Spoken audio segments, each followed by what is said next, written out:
That right there, that same audience you hear clapping, that's what the Mooch household sounded like after yesterday's Sony performance. Listen, what a hell of a show we got for you guys tonight. I'm very excited. I got a great panel. Guys, we have an outstanding panel, as a matter of fact. And I just, the great Optimus Code popped in before the show. Says he's running a little late. He will be back probably about 25, 30 minutes. And then we have the great BitCloud Gaming joining us soon, as well as possibly Xbot448 and maybe Forte. We'll see. Forte's working double time at GameStop tonight, so I appreciate the great Gaming Forte doing that work for us. He's doing that work for us, the gamers.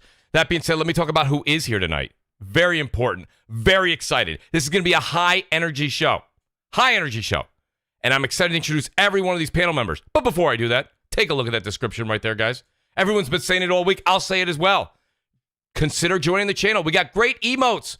Great Mooch emotes. They're fantastic. You get a badge. You get an emote. What else do you want? There's a join button. It's right there. Not a big deal. It takes like 1 second. You click it. You forget it. Then you click the like button. Then you click the subscribe button. It's literally 5 calories. You burn 5 calories in all those clicks. That being said, let me thank every one of these guys one by one. And I saw Damien, by the way. Shout out to Damien who joined us again. The great Damien.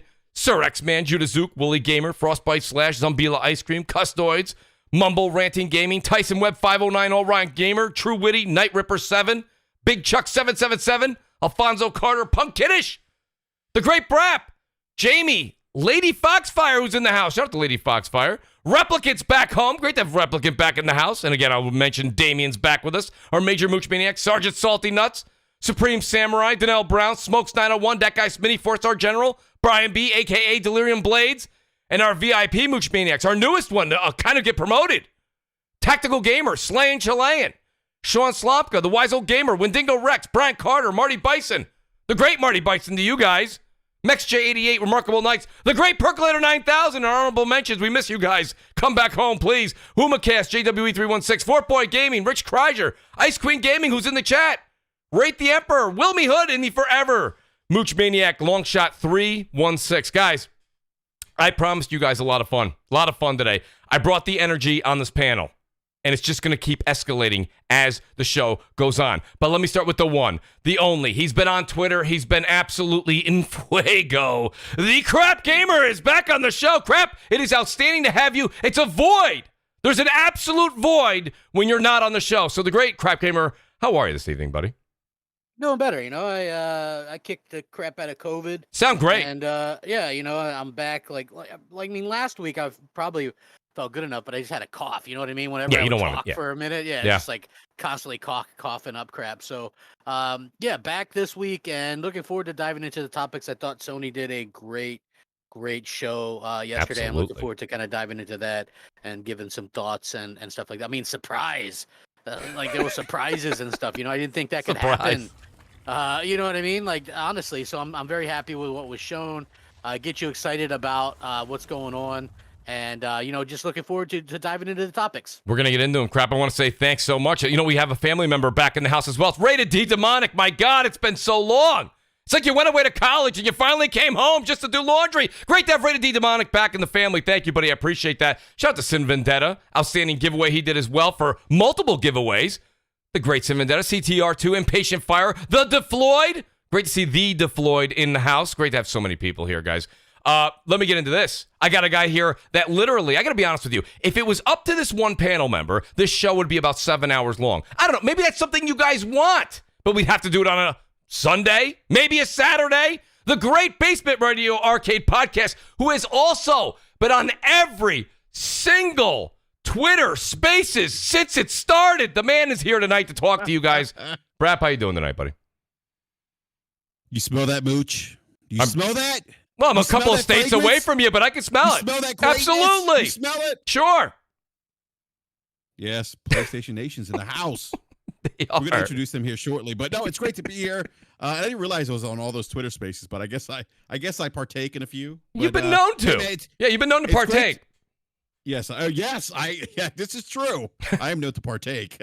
Wink, wink. But no, it's great to be here, man. And look, seriously, what a great show by PlayStation. Can't wait to get into it today. Absolutely. And shout out to Tactical Gamer, who lets us know that the super chat's working. He says, yes, we will, in the Venom voice. I didn't do it due diligence, Tactical, so I apologize. But thank you so much for the super chat. Let's get to our special guest, because like I said, we've got 2 with us now, and some others are joining us later. The great, from What's Up, PlayStation. I can't even do it justice like the man does it himself. The great Jay Bari is with us tonight. And Jay, I'm hoping you kept a little bit of that pent-up excitement for tonight's show. Jay, how are you this evening? Yo, what is good, YouTube? What's up, PlayStation Nation? Where the PlayStation Nation at, man? I see you guys in the chat, here. but I need you guys to share the stream out. I need you guys to hit the like button. Please. Because it's going to be a movie. I know BRAP started it off, but Mooch, I didn't hear you. I didn't hear you go, I didn't hear you sniff, Mooch. The fragrance? Huh? The fragrance? I didn't hear you sniff, Mooch. You gotta embrace that fragrance, man. I'm trying to do it. It's no other. It's a different type of smell over here. It is. Right? It's not no stench. It's not raunchy. It's just a sweet, fragrant smell. It's like I'm in a meadow all the time, Jay. Yes, sir. Yes, Absolutely. sir, man. But yo, man, appreciate the invite, Mooch, man.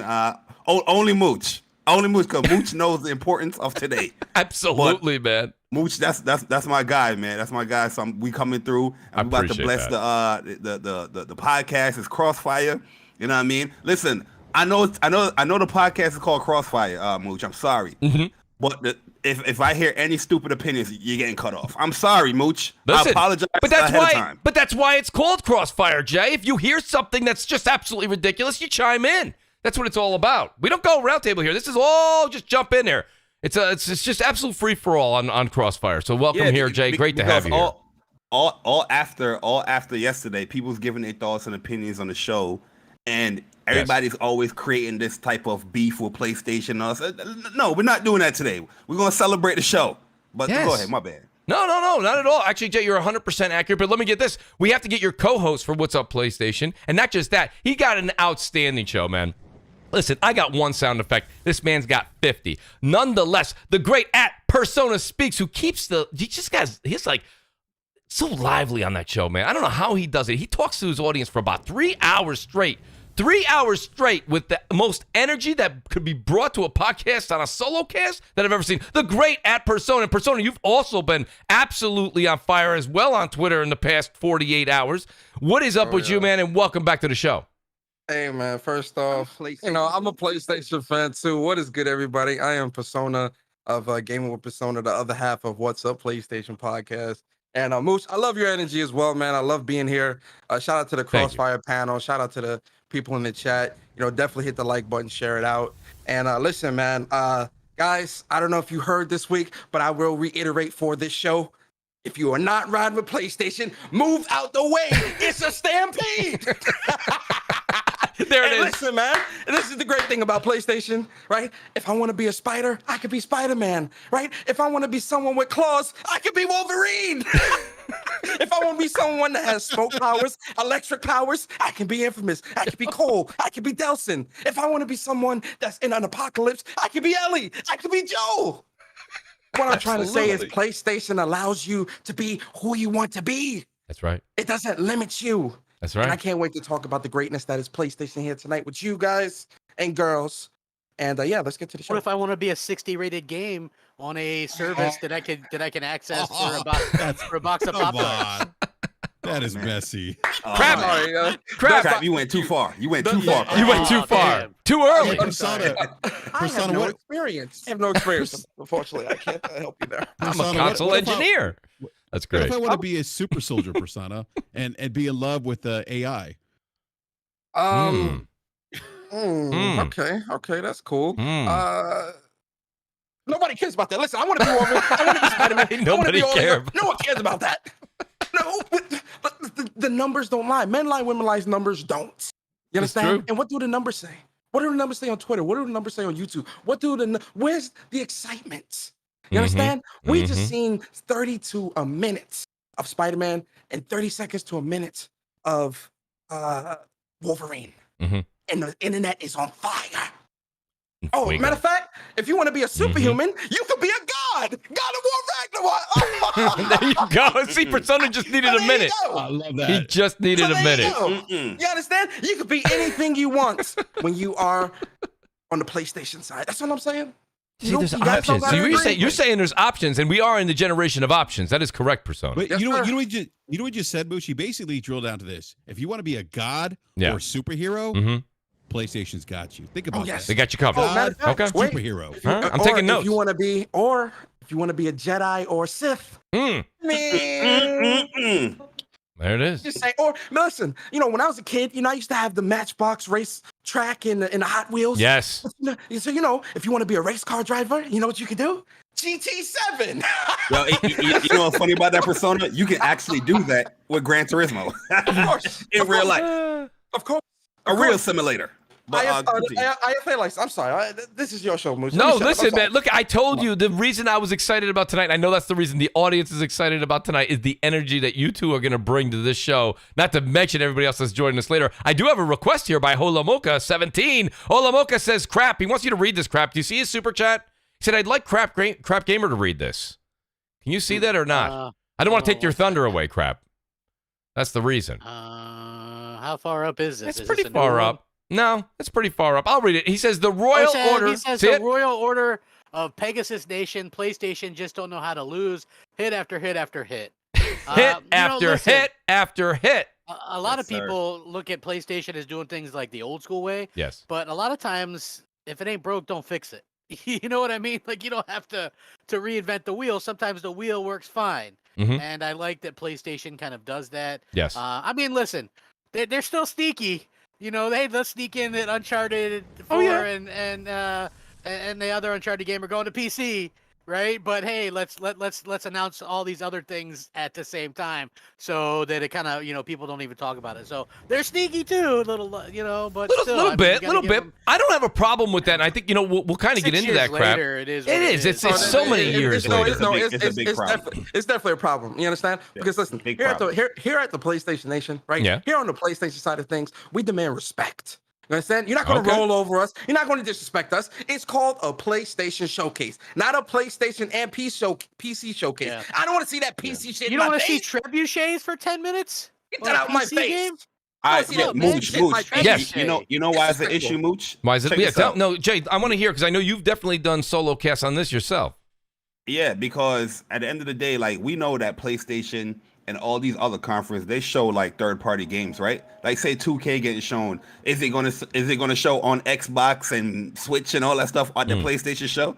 No, they wouldn't dare do that. They would just say, come into PlayStation, keep it moving. So if you can do that and have that respect to all those people that's watching your show when it comes to like a third-party game or multiplat, why are you doing that for your own joint where it's gonna be a multiplat? You shouldn't have any mention of PC with that announcement during the show. You do that after the show with the the blog or whatnot. But I thought it was a little disrespectful. That surprised me too, the way that they did that, because one of the things that annoys me about Microsoft is they're all like, oh, PC is Xbox is PC, but hey, let's focus 10 minutes on this PC exclusive. You know what I mean? Like to me, that was always something that kind of bugged me too. So I definitely understand where you're coming from. Or where they did, I can remember that when they used to do those inside Xboxes and they launched it off with like the Master Chief Collection coming to PC. Like, who cares? You know what I mean? Like I just like that kind of stuff does kind of bug me.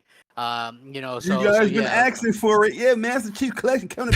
Nobody wants to. Nobody wants to. Nobody wants to. Yeah, that's like something.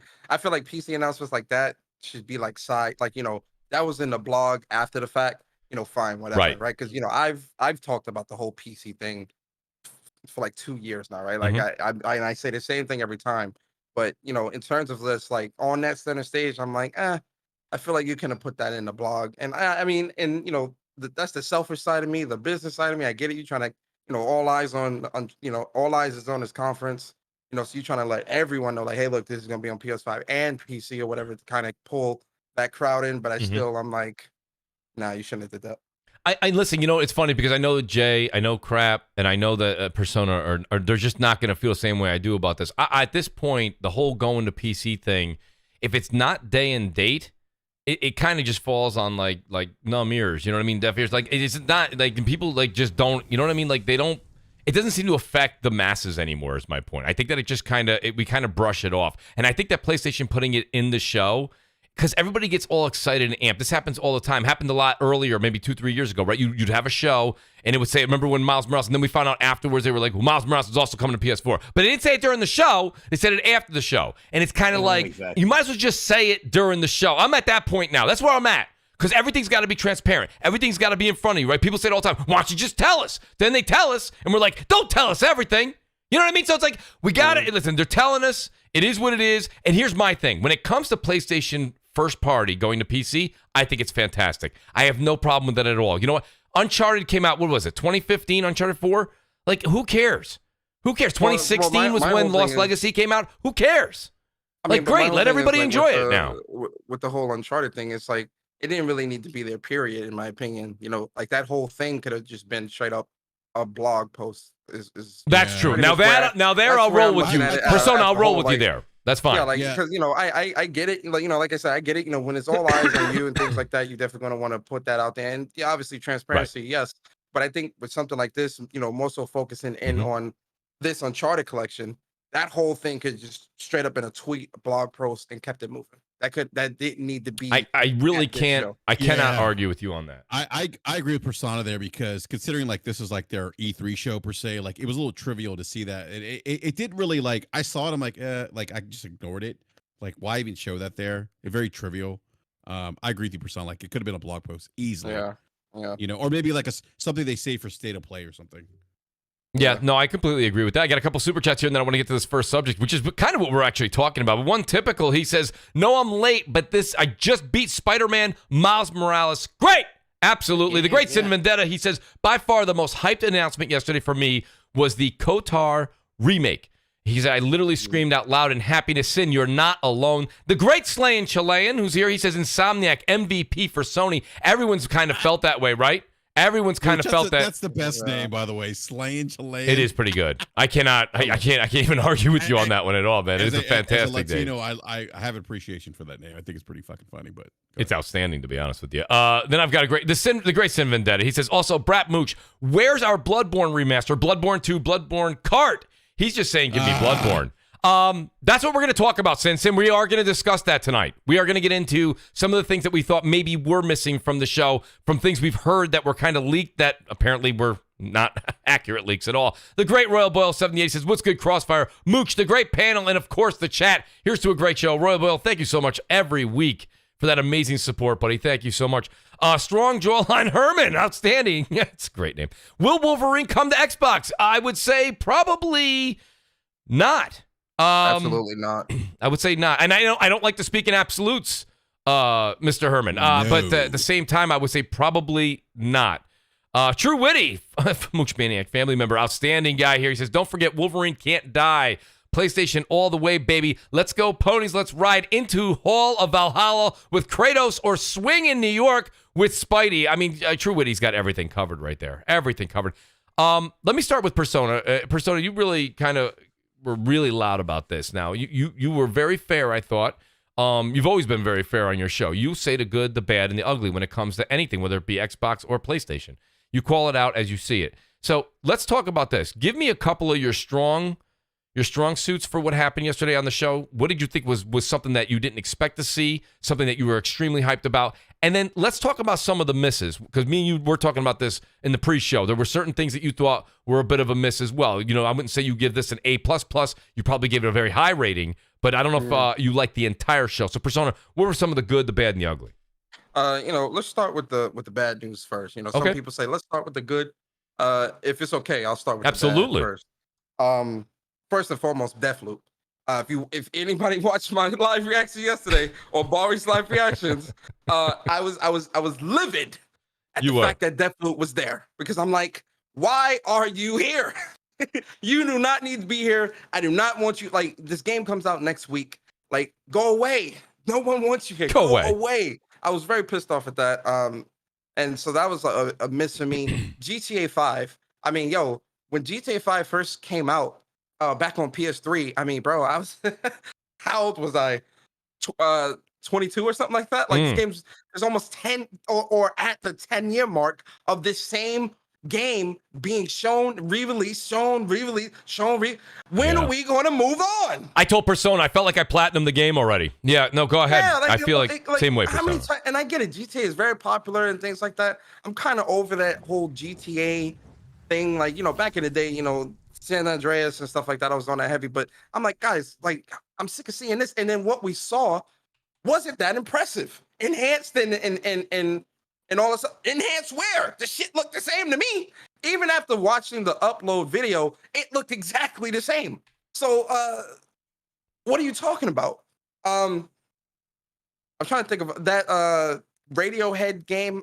I don't know what that was, but that was definitely a miss. Yes. And then I'll just leave it at 3. And then for the goods, top 3 goods for me with this show is most definitely God of War Ragnarok. I mean, my God, like Kratos, Atreus, the Norse mythology, like Tyr, like the combat, the world, like everything definitely looks much better compared to the first game. And I see a lot of people kind of trying to downplay, like, oh, it's cross-gen, so it really doesn't look that much better. I'm like, are we looking at the same thing here?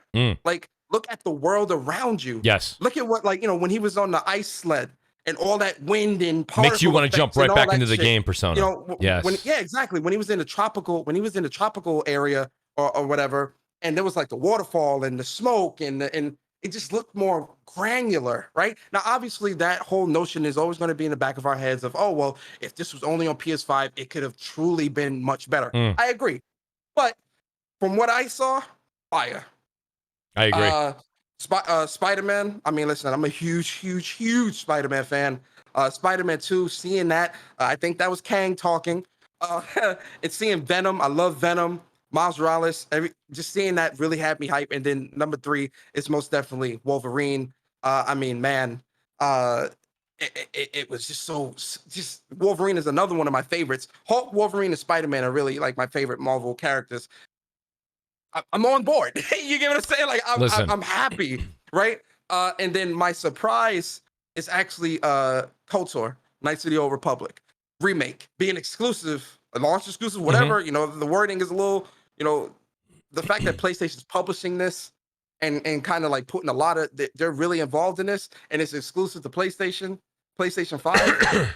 Man, 1, I was not expecting that. 2, oh boy, the salt level. I got high blood pressure after seeing the salt levels on Twitter. So boy, oh boy, was that the surprise for me. And Project, honorable mention, Project Eve. Love that game. Absolutely. Shorty thick. You feel me? I'm just saying.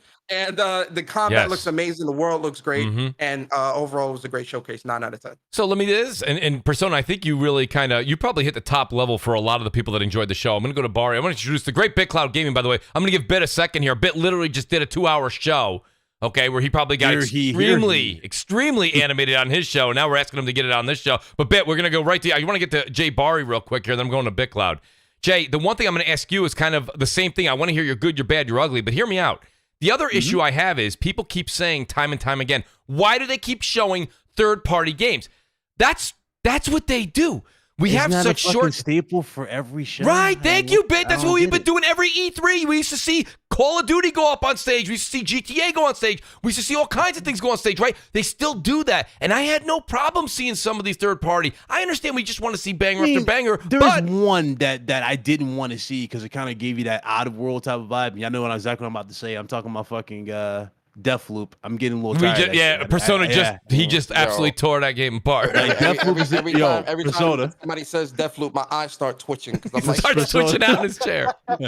Persona, bro. I think you were sold on, just like me. We were already sold when we first saw like the first 2 times, but the shit turned into Oddworld real fast when they just kept showing the shit. It's like, bro, I'm tired of seeing this fucking game. I don't know. Oddworld. It's to the point where I'm like, I'm not picking this up. Yeah, I didn't even buy it. I told my chat, I'm Persona. Not buying it. On some real shit, they wanted the welcome out. You're like, you know what? Leave. Get out my Persona, house. on some real shit, bro. I don't know if you saw the chat. I don't know if you were in the chat when I was like, bro, I'm getting this shit. Day one, let's go. Bro, I said, fuck it. I did not want to get it. I didn't want to do it after the show. I just couldn't. There was a lot of shit in here that was, I guess you're talking about the first half, because the first half was like the most cringe shit I've seen. Real quick, Bit. I got to say, man, I loved your reaction to Wolverine. Oh, thank you, bro. Let me say, I seriously, not to sound weird, but I watched your reaction like 3 times in a row because no, wait, because like that's the kind of reaction that I feel like Sony generates in the gaming community that no one else does. Like, just your, I mean, like seriously, just your reaction, and you were like, and I'm like, yo, because one, you love pop culture, you love Marvel, you love comics, right? You love Wolverine, you love gaming, and then this happens. It's like, oh my god, everything that I love is tied together, right? Mm-hmm. You know the thing about that reaction, I appreciate that, by the way, but you know the thing about that reaction, what makes that fucking reaction so much more special to me personally is that out of all studios, if we ever were going to get a game of that caliber like Wolverine, nobody in the chat, nobody on YouTube, nobody around the world ever thought about Insomniac Games ever being in that studio. No. In terms of being exclusive, that was the point, and that's what wowed me the most part. I was like, okay, I see Marvel, I see Insomniac. I'm thinking, okay, what is this, like DLC? Like, what's going on here? And then I see blood everywhere. I'm like, okay, I didn't even push. Mr. Big Cloud Gaming. Yes, I'm sorry to interrupt you. There's Barry. I'm sorry to toot my own horn and pat my own back. What? Days before my predictions, I sat down here and I told the PlayStation Nation that PlayStation and Marvel was going to do another partnership, and the chat teared me up. They said, "What, Barry? You're crazy. No, it couldn't do it." Shit, before you know what's the show wild? came out, I reminded people again, PlayStation and Marvel partnership. And I during the podcasts before and Persona podcast, I was asking people what game would they like to see. I personally wanted a Daredevil game. Wolverine was brought up as well. And the people doubted me, BitCloud. Yeah. It was so crazy that you just said that nobody in the chat would have never guessed it. No, I guessed it. But you know what? Well, you know you messed up, all right? You were supposed to say what, and then you supposed to say what. Well, no, man, you good on you. See, good on you. I did personally. It makes perfect sense, though. It makes perfect sense. Like, look at Marvel and Miles Morales. Those things are selling crazy, and they're being received well. It's not just that. Why wouldn't you want to do another partnership? Yeah, Marvel's looking at how well the games are selling, how well they're received. The thing about it as well, though, that just really drives it home for me personally. How long have we been asking for an X-Men game? A Wolverine game. Oh my god! And we never got it. You know what I mean? Has it been? Has it been since the SNES? How long's it been since we actually had a Wolverine? We had one on the PS3. PS3. Wolverine. PS3 had it, right? Yeah, PS3 had it. Was it the last one that Wolverine Origins game or something? That was the movie one. Yeah. Okay, I missed that. It wasn't bad. It was actually pretty decent. Yeah, but it wasn't bad. But this is the thing that like kind of gets me really hyped about Wolverine. I'm gonna need you to give me my props though, man, because you know I was a subject of a lot of criticism, a lot of theory, like a lot of bullshit when I said this though, and they showed this in the first half. You know what I'm talking about, Barry? But that fucking Uncharted shit. PC? Oh yeah. I'm about to be calling that shit. I was like, bro, it's gonna happen. Mother looks like, nah, you're next, pal. Okay. How these? Now I thought but you know what though, and if you said it, I'll give you credit. I definitely did not. I heard somebody say something along the lines that we were going to see the Nathan Drake collection go to PC, and that's not happening apparently. Yeah, the Nathan Drake collection was the rumor that was going around. Right. That was like on Reddit. They showed a screenshot of it for Reddit. Well, I said that I could see Uncharted going in general just to the. You remember that presentation they had, and it showed like Uncharted. It shows like, growth. It also showed like, Miles Morales on there too in Horizon. Yeah, no, it definitely did. But no, somebody in the chat was like, "Yo, Barry, Persona already throw a whole bunch of stuff at the wall. Something's gonna stick." Listen, a lot of predictions that I have, it be coming to light, man. Like my predictions never be off ball, yo. A lot of people don't want to give the credit when it's due, but I know I got a list. But when I speak, I speak. I give full props to you, Barry. Barry, let's go. I'm gonna go back to ask you for your the good, the bad, the ugly. But here I am. I'm watching the PlayStation Showcase on the show right now, and everybody, even Bit, and I had people say this, but people are like that first half was not good. I'm enjoying Project Eve. I'm enjoying what I see for Forspoken. What is it people were not liking, Barry?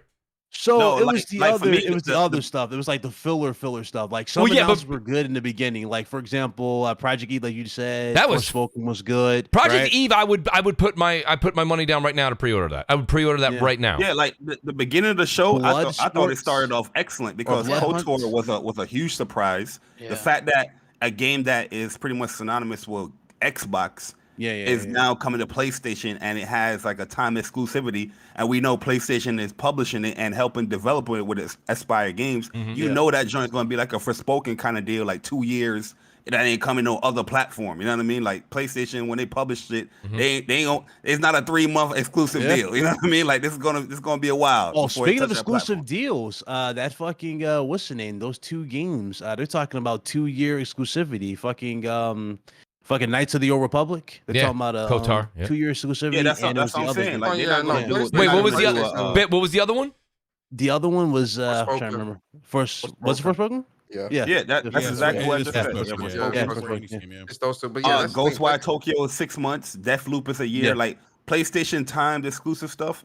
It's pretty big. It's not like a 3 months, you know, in the other platform. No, I it's pretty big. think that's them trying to really like, you know, they're really trying to push their brand with that, right? You know, Which like, is this smart, the yeah. place- yeah, this is the place to play. This is a place where you want to be. So you really think like people, you know, it's everything here, right? Because you can still get your Fortnites, your sports games, your CODs, and all that, right? Like, That's you know, right, the run of the mill, what everybody loves. But then, you know, again, you got the superhero stuff. Like, you know, I don't want to derail this conversation, Mooch. I know you want to get the questions. Just No. give Do me your 2 thing. seconds. You know, with the Hey, you gotta read Grub Super Chat, by the way. Yo, Jeff.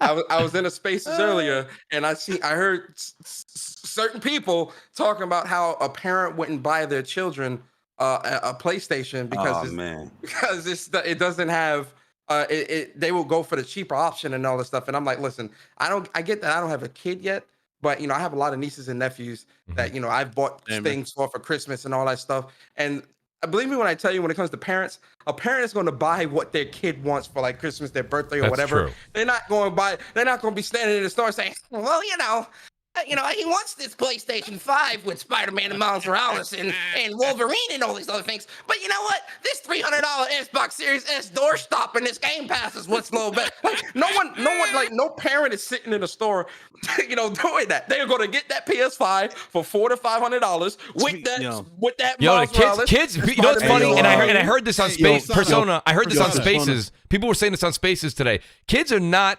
as like people are like kids are not as dumb as people like discuss kids. Like kids know what's going on nowadays. Yeah, they all got my kids got their phones by the time they're 11 years old. They're coming home. I'm coming home. My kids are showing me shit.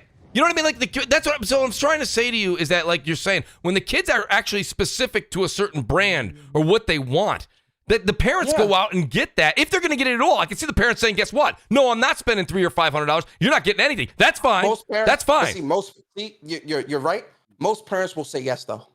Absolutely. Most parents will get their kid birthday, that console holiday, or Christmas, right? Yeah. Most Thank parents you. will. But not even just that. The adults. Listen, man. When I was a kid, you know, my favorite heroes is Wolverine, Spider-Man, all this other stuff. When I was a kid, I loved those games. Playing X-Men game on Super Nintendo, right? Mm-hmm. Playing the Batman games and all that. Like, this stuff is for kids and adults. And even in my adulthood, I still love those games. Yes. And so having a Wolverine, having another Spider-Man game, the adult in me is like, Persona. Persona. Hey, Mooch, real quick, can we just fucking like give Sony like, or really just give Insomniac the credit that they do? They're officially the #1 studio for Sony. Oh, absolutely. They are carrying the brand. Like Naughty Dog is second tier at this point. I'll deal. You know, listen. I'll deal with that bit. I'll deal with that bit. Yeah. But I mean, listen. Me being the Last of Us fan that I am, and everything that I even Uncharted. I mean, yeah, you always have your Uncharted. It's a jagged pill to swallow. But I'll go ahead and deal with that right But now. we're talking but about the track record, I saw bro, people and how many saying Naughty games they Dog dropped. slipped to third. I was like, let's take it easy. I think it's no debate that Insomniac is the best studio. Do what I really do. start saying like I mean, Sony has like 3 of the top studios. You know, Sony, Santa Monica, Yeah. Naughty Dog, and That is true. and Insomniac, yeah. I mean, shout out to Jeff, by the way. It cost $225 million. Talk about getting away with highway robbery. BRAP, I'm going to give you the mic, but Jeff, the great Jeff Grubb here, he says, Jay, speaking of Jay Barr, he says, Jay, people wonder where I get my news from, and I'll never tell them. I just steal it from you. The great Jeff Grubb admitting where his news comes from. The cat's out the bag. There it is. Shout out to Jeff. I want to say a few things about the show. First of all, I want to say I like Sony's format for their show. They did very little talking during the show. It was like trailers and gameplay and stuff like that. Then after that, then they did some updates on, okay, here's the deal with this, here's the deal with that. Because to be honest with you, when you do a show and you do a 10-minute trebuchet cutaway and talking about that shit, people get bored. If you just do trailer after trailer after trailer after trailer, people don't get bored. And then if you want to stick around later and find out more deeper information, you can. So I love the way that they did that. It flowed really well. I gave it a 9 out of 10. Plus, I've been saying this for a little while now, probably for at least a few years. Sony goes after these timed exclusives and exclusives that people actually give a shit about. Yes. Right? Like, I hate to say that. Final Fantasy VII Remake, people care. KOTOR Remake, people care. Right? Like, this is the stuff that people care about. And I always say this is a big problem for Microsoft. Microsoft, they're like, we got the Ascent. And you can hear crickets. Like, you might like the Ascent, sure. You might like the gunk. You might like the gunk. That's fine. But at the end of the day, ain't nobody losing sleep over not playing the gunk, where people want to buy a PlayStation to play Final Fantasy VII Remake or Final Fantasy 16 or, KOTOR Remake. Like, they get these big deals, and that's something that I absolutely love. It's fantastic. You know a funny crap too? Man, OBJ said I listen to a lot of I saw that. I listen to a lot of Xbox podcasts, like especially when Spider-Man got announced and when after it was released, and a lot of Xbox podcasters, they wanted an Xbox exclusive for KOTOR Remake, and they wanted a Wolverine game. Yes. But these are the same people that said that they wanted this stuff on their platform out here giving this show like a 4, a 5 out of 10. You are crazy. You need to be stopped somewhere. First of all, the fact that they got a surprise like Wolverine to actually not leak, holy cow! I don't know how they did that. Yeah, sure. Well, Jason Schreier kind of gave us a heads up. He did say this shit was going to be kind of superhero themed. Yeah, he did say it. Yeah. But check this out. A lot of people figured Spider-Man too. I said before the show, I tweeted out Spider-Man and then also Guardians of the Galaxy because, Sony looked had that. So a lot of people didn't know. And then we saw that. And then the tease that it might be about the Hawk, which there's a Easter egg in there. So that the Hawk could be in there. I think they showed the first issue that a Hulk and Wolverine. Yeah. I mean, how amazing issue would that be? 181. And then also it looks like you might be able to switch between Miles and Peter, which I think a lot of people wanted with the next one. It's probably gonna be like GTA. Yo, there's a lot of Easter eggs in that trailer because in the register, it said register mode 1974. That's when Wolverine was first introduced. They also had the bar that he's synonymous with. I think it's called a Princess Bar, where he always goes to. Optimus Code is here. Well, wait, I was just gonna say, I gotta give the proper introduction. He woke up from his senior nap. Listen, BRAP, I gotta give him his proper introduction. He's not just the president of Pegasus Nation. He's also a client. The great Optimus Code. Yo, Code. It is great to have you on the show, man. I know he is. He's rested. He is full. He's ready to go.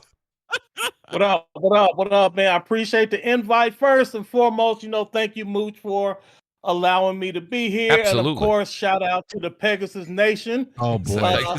I am not the president. I barely made it in myself, man. You got to talk to Jay Barry. You got to talk to J Dub, Porter Rock, Persona. Those guys. I'm just happy to be in they presence, man. I'm trying to let you know. You know what I like about Code? He's a very humble dude. He is humble, Jay. Code is a dude that pushed for the Pegasus name, and Code definitely earned his ranks. He did in the Pegasus Nation. You know what I mean? That's hilarious. That's hilarious. I know you can't stand the big cloud, but it's just I heard Bet in the background. Y'all giving participation. Participation trophies for Pegasus Nation. I'll just say it because everybody knew Big Cloud's the dude who platinums games. Oh man, I talked about that. There goes Bit bringing out the resume again. No, Bit with that resume. Woo! Mario, no, but I will say this about this. I will say this show my PSN. I will say this about Code. Even though he goes hard for PlayStation, a lot of people can't stand him. The dude he's fearless when it comes to showing off what he plays. I respect that about him. He does. He does show his stats. Like when motherfuckers asked that he played this shit, he'd be like, "Yeah, damn right, I played this shit." He'll show the fucking stats. So man, I appreciate that, Big Cloud, man. Because all of a sudden, out of nowhere, like I don't know how. I do know how Record got famous. It's because they wanted to compare it to Returnal, and we got all these people capping for Record. And all right, let's post our Record stats because I know I beat Record, right? And all of a sudden, it was just crickets. No one else would show their Record stats. How did you stick with that shitty game for so long? Okay. All right. Optimus, I got to ask you this. Did you at least redeem yourself and beat or platinum Returnal? Oh, absolutely. Okay. You're good then. Okay. You got that. So here's what I want to say. No, say he got that Returnal stench off him because he beat Returnal. Stop it. So look, I don't want to like take the thing. I appreciate the accolades and all that good stuff, y'all. But man, like J Bar and all them, Persona, J-Dub, they've been doing this Pegasus thing. Oh, yes. Like Bit said, he been doing this way before. Like when I was just looking around in the background, they was out here putting in that work. So these guys, they definitely started it and they've been upholding it. And here's the thing I want to say, Mooch, about this superhero thing. Please. Bro, so if you look at from Disney's point of view, this came up in the spaces today. I mean, like Disney, right? So they tried Avengers. Like they tried to go to Square and they tried to do all of this stuff, and they one of their biggest brands. They got all the movies, and Disney thinking we about to get paid with this Avengers stuff. Yeah. Bro, how did Spider-Man by itself single-handedly dismantle everything from the Avengers? How? Why? Because you need more than just a name, and you need a good product to go with the name. And clearly Disney understands. You know what's heartbreaking about that? Cool. I mean, cut you up. You know what's heartbreaking about that? Black Panther was just introduced into that shit, and Black Panther can't save that game. That game, bro, that shit should have been made by fucking Rocksteady. I've been asking for a game of that caliber for Black Panther for years. Yep. And that's good the thing. Call, I think the good news about the Avenger flop is that Disney understands we need to be more selective in who we give these properties to. And Wolverine going to Insomniac, well, we can say PlayStation, but clearly went to Insomniac, like y'all said, Studio of the Year. It don't even matter what year it is. They're the Studio of the Year. And I think that Disney understands we need to get our properties in the hands of people that know what to do with them. Yep. Facts. Yeah, and not only that, if you think about it, they probably earned that trust. First of all, Insomniac are very big comic book aficionados, so they know what they're doing. They treat the property with respect. Second of all, the story in Spider-Man and Miles Morales was so good that people didn't go, he doesn't look like Tom Holland, or he doesn't look like great point, like Tobey Maguire or whatever. You know what I mean? Because you get that with both Guardians of the Galaxy and the Avengers games. Yes. People go, but they don't look like. But like, look, if the story was and the gameplay was good enough, it wouldn't matter. So I think like with this Wolverine, it's not really going to matter that it's not Hugh Jackman or whatever. I think that they're going to do that good of a job. Not only that, but if you look at it, they earned it. They put out 2 highly rated Spider-Man games. And those 2 games combined on basically PlayStation only platforms, almost 30 million in sales. Almost 30 million in sales between those 2 games. Hey, crap, Barry, Optimus, all y'all. Let me throw this one at y'all, okay? So if this game does good, which we already know, Wolverine's gonna fucking sell, right? What if this shit leads to fucking Blade getting its own game from fucking Insomniac? Well, that's what I was gonna say, Bit. This is showing when we started seeing the Marvel movies making the $1 billion, right? It didn't matter what it was. They actually were gonna have a Marvel Mooch movie. You guys don't know about it. It was gonna make $1 billion. Everything was printing $1 billion with Marvel. I'm seeing the same thing here, Bit. And I think Optimus said it a second ago. When you have it, and Crap mentioned it, when you have the pedigree of an Insomniac and the studios that Sony has currently that are showing. I'm not saying Microsoft doesn't. I'm just saying that Sony has shown it time after time. When you have Disney, they say we don't want to give our beloved trademark and our beloved characters to somebody who can't handle it. So now Insomniac proved it with Spider-Man. They're going to show what they're going to do with Wolverine. At that point, you can go on any podcast you want and you can start making predictions all you want. They are going to go down the Marvel line. And they are legitimately going to get another 2 or 3. I guarantee it, because Sony knows that they're going to print money with the Marvel name. It's doing it in the theater. It's going to do it in the video game system, right? I do want to say this, man. Let me put on my lawyer suit for a second and defend Avengers. because somebody's got to do it, Persona. Hold on, that when you say defend, well, can you clarify what you mean, my Pegasus brother? I mean, the Avengers isn't as bad as I think a lot of people are. I'm with Persona. Yeah, I'm with Persona. Your Persona, you being too nice. Fuck that. Fuck Avengers. It is a good. I agree. No, it's a fact. Avengers is a great game, and one thing I think people need to understand. Why I disagree? Hold on. One second. When it comes to Avengers, Crystal Dynamics most definitely respected the property of Avengers when it comes to the lore, when it comes to the characters, when it comes to the origins, even when it came to the story of Miss Marvel and the Kree and MODOK and how that played up. Are you? Absolutely not. Yeah, no, it definitely did. Now, it was the execution for the mass audience not done properly? Sure, fine, whatever. A lot of people hate service-based games, all this other stuff, whatever. How can you say they respected the characters and all of these things when I can play as Hulk and it takes me the same amount of hits to beat a regular human dude as Hulk as it does as Black Widow? Yeah, I never understood the damage output in that game. That's not. That is something totally different from actually respecting that character. Nah, that's not true either, because Hulk does more damage than Black Widow. But at the end of the day, it's a game. Like, you know what I mean? Like Thor is the strongest Avenger. Thor could easily bust these things with one hit. But at the end of the day, you have to build a game around it. It's a video game. That is a good point. Would that be a fun game? No, it wouldn't. Plays the Hulk, and even with Thor being the strongest Avenger, it definitely shows through his gameplay, because he's got the Bifrost, he's got the Thor is OP as hell. Barry, what's that lightning move that he does that gives you extra damage? You know what I'm talking about? The Fury move. I think there's a lot of different things. I was fighting somebody with Hulk for like 10 minutes. Well, because it's still based around. Fight would have been over in like a second. Well, no, that's because it's based around, again, like Bart said, it's the heroes are built around the game's structure. It's meant to be a service-based game where you have to get different armors and stuff like that to make you stronger and do all these different things against stronger opponents. You got to build up the character. So that's why it's like that. So that's what might not. That's probably what might not gel well with people. Which I'm like, fine, okay. I'm not going to argue people on that.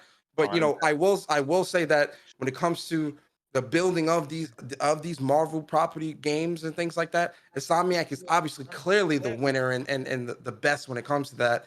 But I'm not going to sit here and throw Crystal Dynamics and Square completely under the bus, because I truly enjoyed Avengers, and I think it's a great game. I think the biggest beef that people were saying online about Avengers was because, I spoke to a bunch of different people that are really into it and they follow it immensely, and they actually played through it, and they said that their biggest issue was they wanted to have it so when you collected gear, it showed the gear. Now, let me say this much. Sticking with what, and Jay, I know what you're going to say. That would not keep with the Marvel theme. You had comic book skins that you could collect throughout the game that give you the different comic book appearances of your favorite people, like Captain America or whoever you wanted, right? So they did do that and they kept tradition to the comic. So that's the whole point. I tried to argue with that with people. People didn't really see that. Now, myself personally, I thought the combat was good in it.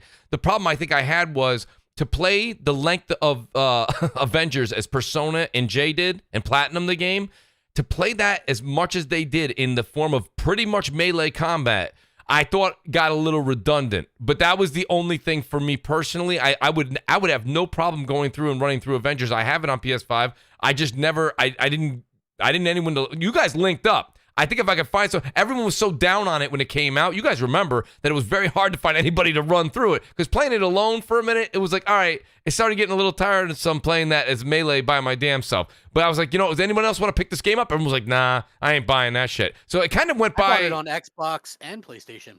Yeah, because Marvel's Avengers. I thought that Spider-Man would be in there faster. That was the reason why I bought it on PlayStation, right? And so I really was like, oh man. And I like the story, but then I just thought, like, the way that they handled the games as a service aspect, I think people just wanted to play an Avengers game, maybe with co-op with their friends or something. Yeah, and that's what hindered the game, crap, because a lot of people, from what I hear, thinks that game doesn't have a full-fledged story. That game has like a 10, 12-hour campaign story that you can fully play throughout that game. And a lot of people, when they talk about the game and say the game is trash, they say, "Oh, I just wanted an Avenger story." It's there. Yeah, it's a after story. the fact, you can do the whole games as a service stuff after that. It's not like a bullshit story either. It's a full-fledged, like I said, especially if you read the comic books or understand like these characters and their origins, things like that. The way they did Miss Marvel, how she got into the Avengers, and how they got the other characters in. It's done really good. The game looks beautiful. And they got three more stories too. Yeah, that's what I'm saying. With Hawkeye, Kate Bishop, and Wakanda, with Black Panther, which those are all great as well. But Miss Marvel, her as a character was great. And this we can move on from this too, because I know this ain't about Avengers. We're talking about other shit. But that's really all I have to say. No, I think it's a cool game. So let me do this, BRAP. I know you want to get the mic. I wanted to ask Code though. What did you think about the show? I mean, listen. I know I've seen you have to do what you had to do out there on Twitter Spaces. But what was your take as you literally sat there and enjoyed the show from your home? What did you think? Well, so some of my little Pegasus brothers didn't like my take on the show. So I split it up into two things. I judged the presentation and I judged the content. As far as the presentation, man, it was like a 7.5. I did not like that middle part. People kept trying to get me to overlook that middle part. I didn't like it. I don't care. I done sat on it. I done slept on it. It was too much in that middle that it wasn't hidden right. Okay. But on the content, so I judged on the presentation and the content. On the content, easily 10 out of 10. What they showed, what they revealed, what they dropped, what I have to look forward to, like what's coming in the near future, what's coming up like shortly after. I'm like, okay, yeah, there is a lot to look forward to. And I'm very happy about the content that they showed. I just wish they would have cut out that middle part, or if they would have alternated some of that stuff in the middle. But I get what they wanted to do. They wanted to end the show strong, and they did. Like all of that, kudos for all of that. But in my opinion, they dug just a little too deep of a hole to come out of with that ending. So on my overall score, I don't know. I keep flipping back and forth because different people, like one dude, Sumo, he was hot. He was like, man, you gave a 7 and then you gave a 10 for the content, so you should just average them. Like, but if I average them, that'll come out to an 8.5 for the entire show. I don't know if I feel that way. Like if they would have cut out that middle part, it would just been a 10. So I'm really torn, Mooch. I really don't know what I give the show. I know I'm happy with the content that I've seen. How do you feel, Code? How do you? And I'm saying this to Code, but this question does go out to the panel. How do you guys feel when you see something like Spider-Man 2 and you see Wolverine, and you see that they're CGI, they're not in game, they're not game footage, and you know that you're looking at 2023 now is the reported date for Spider-Man 2, and we're looking at probably 2024, 2025 for Wolverine, maybe. Let me answer that. I got it. So 2020, if y'all remember, 2023 is the end of the PS4 support. Correct. So it makes sense that I saw that article. Would be the well, they actually said that they were supporting it to 2023. Yeah. So it makes sense that 2023 would be their go-to date for these type of games because they're strictly PS5 only. They're gonna go all out with PS5. We haven't even pushed the PS5 to its limit yet, so it makes sense. Fair enough. So let me ask everybody on the panel: have anybody on this panel ever heard of a guy named Michael Jordan? I know him very well. Yeah. Okay, has anybody on this panel ever heard of a guy called Dennis Rodman? Yes, sir. Yeah. Okay, so if Michael Jordan has the ball, he's going to the basket. Michael Jordan will get a call at the rim that Dennis Rodman won't get. Even though they both going to the basket, they're going to get treated differently. Why? Because of reputation. Michael Jordan has a pristine reputation of being just a hustler, all-out baller, going to the cup with fearlessness. He's not dirty. He don't cheat. He don't hack. Rodman got a reputation for hacking, cheating, and they not going to give him the benefit of the doubt. He did hack code. The point is Sony, when you show me a CGI trailer from Insomniac, yes, of course I have confidence that it's going to translate into game because it wasn't even CGI. Like a lot of people don't even know what CGI is. It was just in-engine cutscene, right? Which is very different from CGI. That aside, though, I have no problem trusting that Insomniac CGI will be reproduced in a way that will be represented in the game. If you ask me that same thing about Ubisoft CGI, I'm gonna have a different story because they more like Rodman. They don't get that same benefit of the doubt. Okay. So it just depends on who it is. If you show me something from Playground, yes, I trust Playground. We'll take that and the final product will be close to what we've seen. So it's all going to be based on reputation. I don't believe in this blanket rule that CGI is always good or always bad. It's going to depend on who's showing it and what's their reputation. Hellblade 2 CGI, trash. I have no confidence and they're going to have to prove themselves. But Insomniac already does. Wow.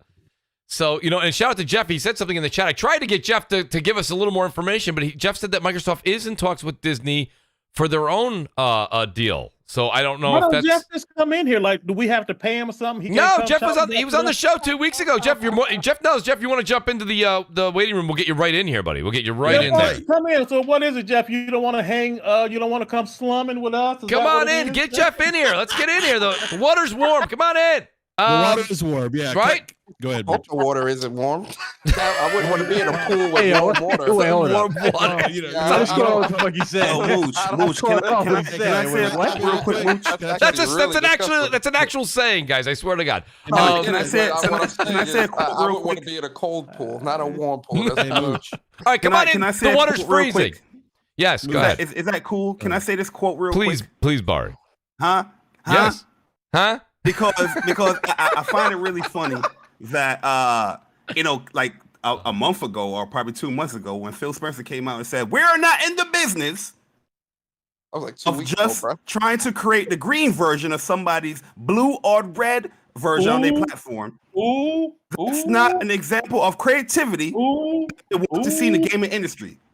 But after this PlayStation showcase, I'm seeing. Especially when he said this, everybody was such in one accord. Everybody was such an agreement. Everybody's like, yeah, Phil, you are on point, Phil. Phil, we love you. Now, all of a sudden, all I'm seeing is like, well, I think Xbox need to make their Superman. I think Xbox need to partner up with Marvel or Disney. Phil told you guys we are not in the business to create the blue version of the green version. He's telling you guys it doesn't fit the mold of what you want to do with Xbox. So let me piggyback real quick off that because when Phil Spencer, Philip Bartholomew, Jay Spencer, when he said that, right, a lot of people within the community agreed. They said, "Oh yeah, we don't want the one and dones like PlayStation. We don't want those kiddie games like Nintendo. Those one and done kiddie games are outselling everything you put out." Sir, respectfully. You know what? So my Pegasus brother J-Dub, in response to an avid Xbox fan demanding that Xbox give them a superhero game, my Pegasus brother J-Dub said, there is a new superhero called Last Place Man, and he's exclusively on Xbox. Oh, shout out to J-Dub. Shout out to J-Dub. Hey, but you know what though? To what Persana's point, Mooch. Yeah, his name is Persona, not Persona. Say it right, sir. I'm sorry, Persona. I'm sorry. He said it wrong again. Sorry about that. Says the man with the walking cane. Look, No, but what he said was really kind of interesting because they have said we don't want the one and done games, right? Right. And then they do want them, and it's so. By the way, Jeff Grubbs he mentioned Indiana Jones. Indiana Jones. That was the title he was talking about. I think we're talking about Marvel though, exclusively Marvel, right? Not Disney per se, but you know what, Mooch? I will say this. One thing that I haven't seen talked about a whole lot on social media and amongst gamers is this. They showed us KOTOR. Now, for those who don't know, and Optimus Code knows this about me, I'm a rehabilitated Xbox fanboy. Code, I have shared with you my stories. Right, Code? I've told you, right? You have. Yeah. Yeah. And let me tell you something. Yeah. Let me tell you something. Not only am I a original Xbox Live beta tester, but I might be the original Xbox fanboy. Because I used to be a moderator on the Xbox forums at GameSpot, and you did have a little stench on you when I first met you there, BRAP. No, Apari, you looked at me a little suspect at first. Like, I don't know about this guy. I don't know about this guy, right? He doesn't smell right. But look, all jokes aside, for me, if you go back and you look at the original Xbox, right? We didn't have a lot back then. There wasn't outside of Halo, right? Right. PlayStation 2 was a dominant console. They had everything. Grand Theft Auto, on lock. They had we couldn't even get a proper football game on the original Xbox. Madden, we don't want that. We're not going to go on Xbox. We're not doing that. We had NFL Fever. We had Inside Drive. We didn't have NBA 2K, not NBA 2K. NBA 2K wasn't around yet. It was EA. I forget what EA's basketball game was. We like Microsoft had to create like sports games, right? We didn't have all the RPGs, and so eventually we had,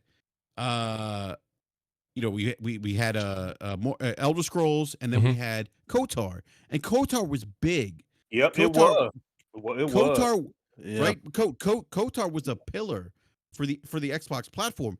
It put the Xbox in a lot of ways on the map in terms of the lack of RPGs. Like where I used to say, "Oh, you know what? You guys got Final Fantasy? Yeah, whatever. We have KOTOR. We have Elder Scrolls." And KOTOR was revered by the industry, by critics, by journalists, by most gamers per se. And if you go back and you look, I don't know if it was Persona or J Bar that mentioned like Xbox podcasts. We talked about this on BRAP. Like if there was a game that Microsoft could bring back to the fold, right? That they would remake in this day and age of remasters and remakes, a lot of us would say, "Oh my God, what about another KOTOR?" Because KOTOR hit so hard back in the original Xbox, and to see PlayStation, Sony, So when Sony's showing us that, by the way, that chess game at the beginning of the presentation, what color is the color of the PlayStation console? PlayStation 5, white, right? It's a white console. Yep. What's the guy that was playing chess at the other end? Yeah. He was wearing black garb, right? Okay. What color is that console? Xbox. Black. Who won? Who won that match? The white dress man. Is that there's no coincidence. I mean, that's not done by coincidence. And then they hit you with KOTOR. What after that, right? Well, no. He on to something though. Hold on. I'm thinking about it. I'm thinking about it. The guy, they snatched the crown. The girl made it up the elevator. She's celebrating. She's celebrating. There's a statue of old Alloy behind her. I mean, think about this. And then they show KOTOR, which is a game that a lot of Xbox fans have been saying, you know what? If there's a remake to give us Microsoft, we want KOTOR. And Microsoft didn't deliver. You know who did? PlayStation. That speaks volumes. I don't see a lot of people talking about that, but I was like, whoa. I could not believe that KOTOR is a remake that's going to debut on the PlayStation. Yeah, it's going to be on PC too. I get that. But the fact of the matter is it's going to be on PlayStation, published by PlayStation. In what world does that happen? Like, and this is to me, this is the best. It's funny. You are saying this, but this is one of the topics. I have it scrolling now. Listen, me and Crap have heard it from multiple Xbox fans over the years, okay? They wanted KOTOR. To me, this was Sony's way of saying, I mean, listen, Microsoft has definitely made moves where, Phil can come out and say whatever he wants, and that's fine. But it's definitely war, and I got to be honest with you. I felt that there was a bit in this presentation yesterday where it was PlayStation starting to fight, showing they're fighting back, not just in the games, letting the games do the talking. They actually just started talking, and now they're starting to make moves. They started making these presentations, and it looked like it was a bit of a war between the two of them, whether it's content wars, whatever you want to call it. But it was something to that degree, and I did feel that yesterday's showcase, did it do it to the most ridiculous degree? No, but it was apparent. So I think BRAP makes a good point in pointing it out. That KOTOR thing, Sony knows what they're doing with that. Yeah, that's a beloved Xbox. I would say that's something that the Xbox fan base has been looking forward to. Yeah, and Sony gave you that. It wasn't Phil that gave you that. That was Sony. I mean, think about that. I think only listening to the Xbox fans. Get it. Buy PlayStation 5. I mean, but with the introduction, that video, the guy dressed in white garb, the guy dressed in black garb. I mean, that when I saw that, I'm like, wait a minute. There is some messaging there. Did everyone else pick up on that, or is that just me?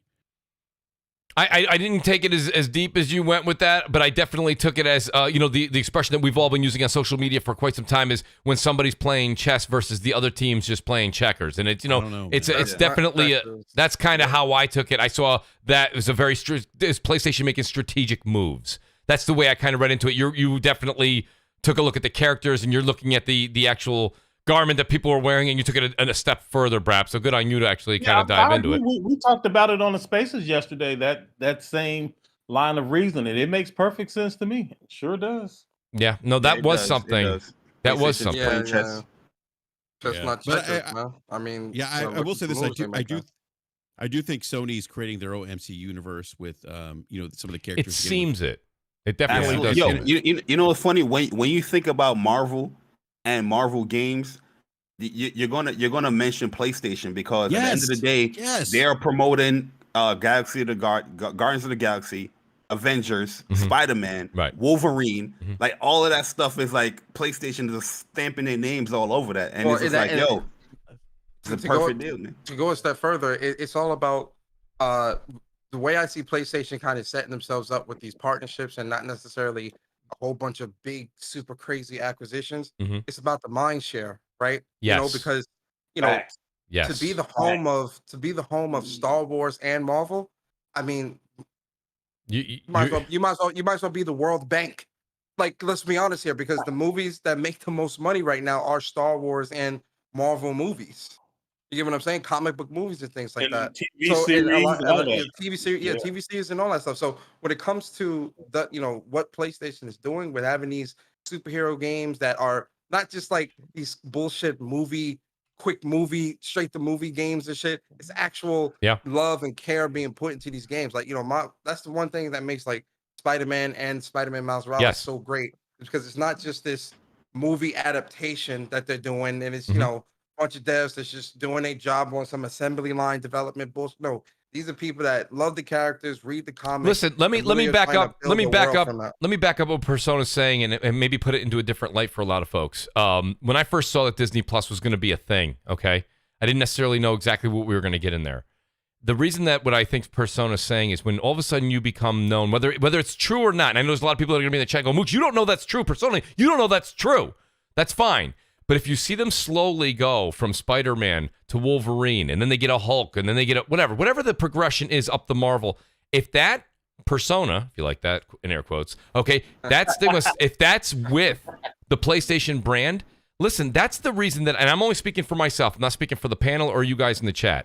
The reason I keep Disney Plus in the house, okay, it's mainly because I have access to all the Marvel. The minute Disney scooped that up, I didn't keep it so I could watch all the 1960s and 1970s old Disney movies, okay? I got it because I can, at any time I want, watch anything I want as far as Marvel's concerned, And it's like, to be honest with you, that's the main reason. How was that? Oh, I think it sounded like somebody's dog. I don't know. Yeah, I don't know. I could be wrong. It sounded like someone's dying. I hope it's not on air. My bad. I was scrolling through Twitter. Oh, okay. No, we're looking at. But I mean, no. But what are you doing? The minute that happens, what Persona's trying to say is, Sony no longer. They don't take their foot off the gas. They're just permanently on cruise control. You know what I'm saying? The pedal stays down. You have to ask yourself this, right?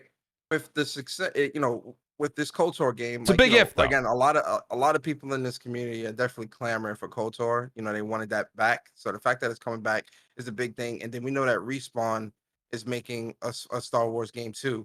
And what if PlayStation, scoops that up for a year or two exclusivity on their console, especially looking at the success of what KOTOR may do, right? Or will do, right? And the success of these superhero games and all the stuff, and all these consoles and all that.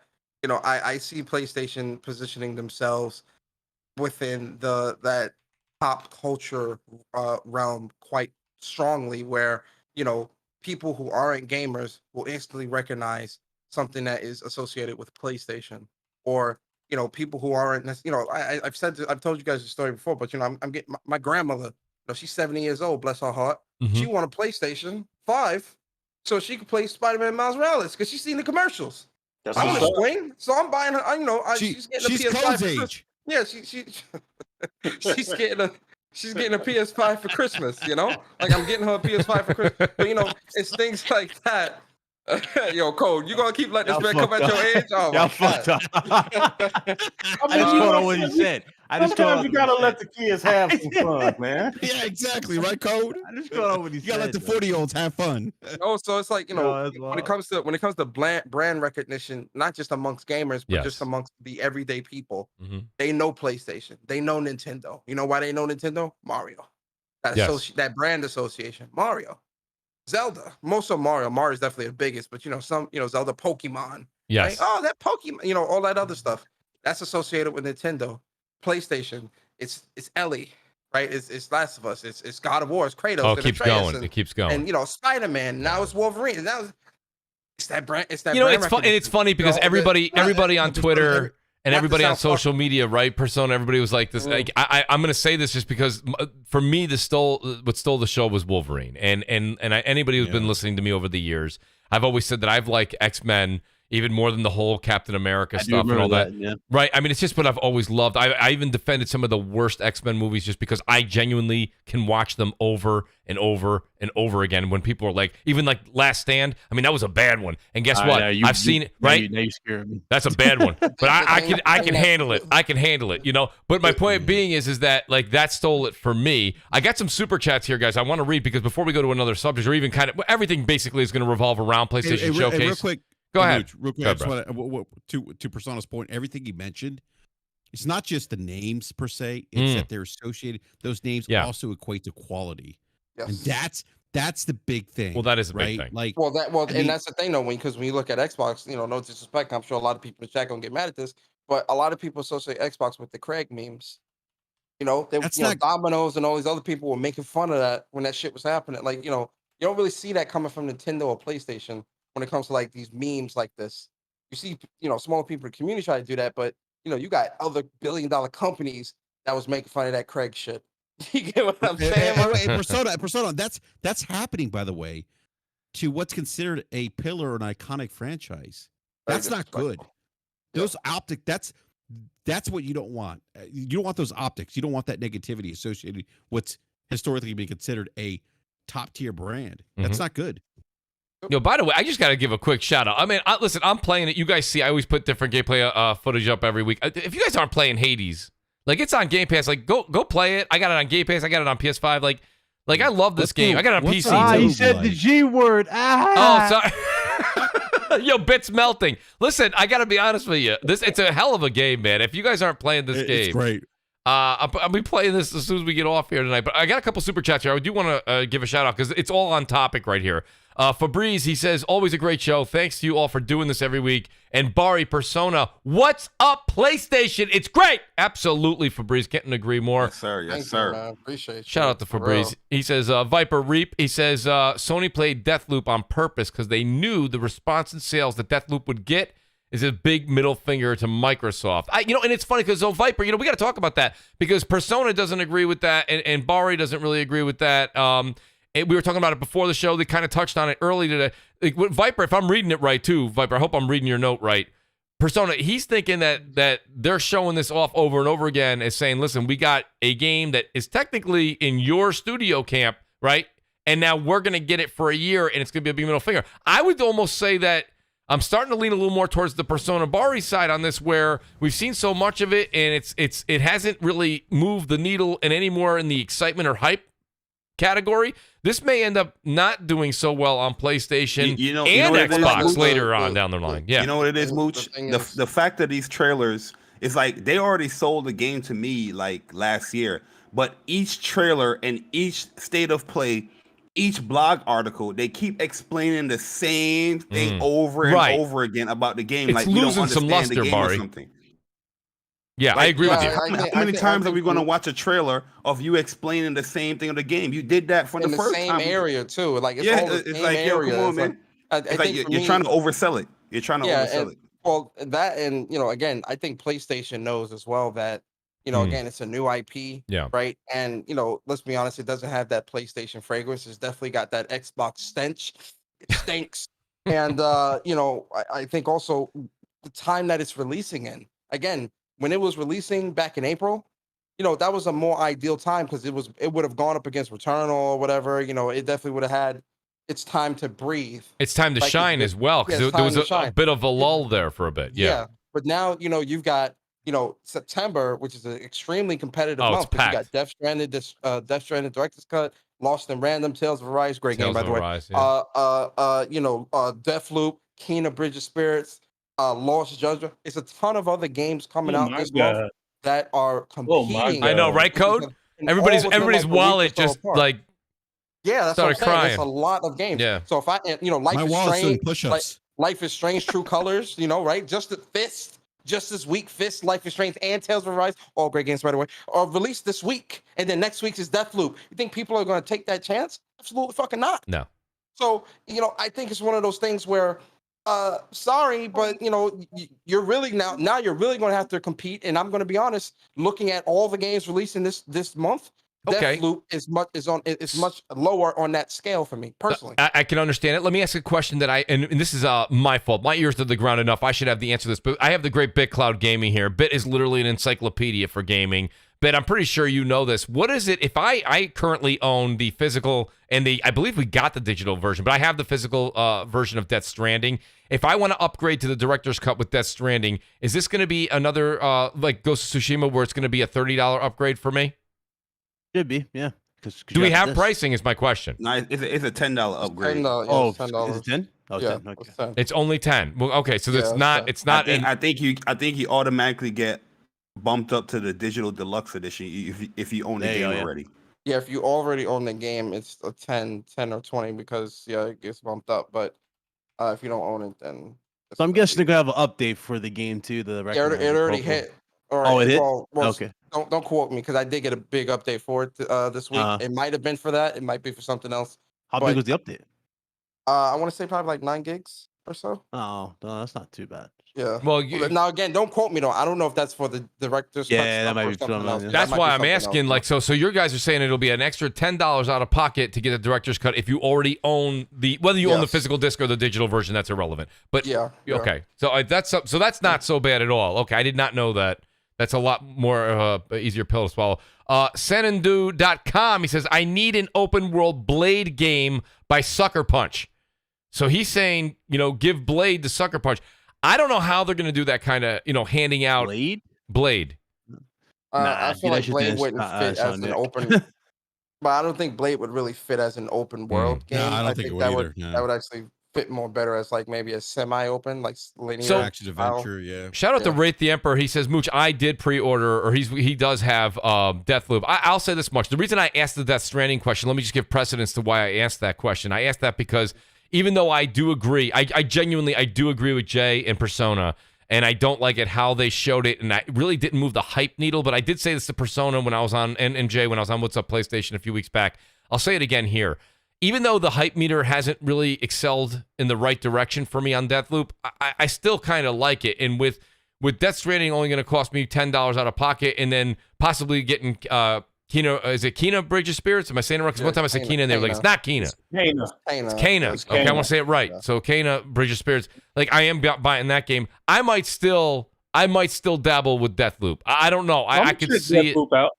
I'm definitely gonna check it out. I mean, between I've heard Game of the Year contender for Deathloop, by the way, for people that have played it. I'm sure people also like Brussels sprouts. Like what the fuck? All right, it ain't that bad. It ain't that bad. Come on, dog. Nah, like the game itself. I'm kidding. Deathloop looks really, really good. But the thing is that, like I said, you're overselling it, and I feel like there's some. I have my little conspiracy theory, but I'm still excited for the game. I'm still hyped for the game. It's just coming out in a bad month where, like Tales of Arise, I'm not going to play anything other than Tales of Arise this month until I'm finished with that and completing that. Then everything goes after that. But I think Deathloop it looks like a very fun game.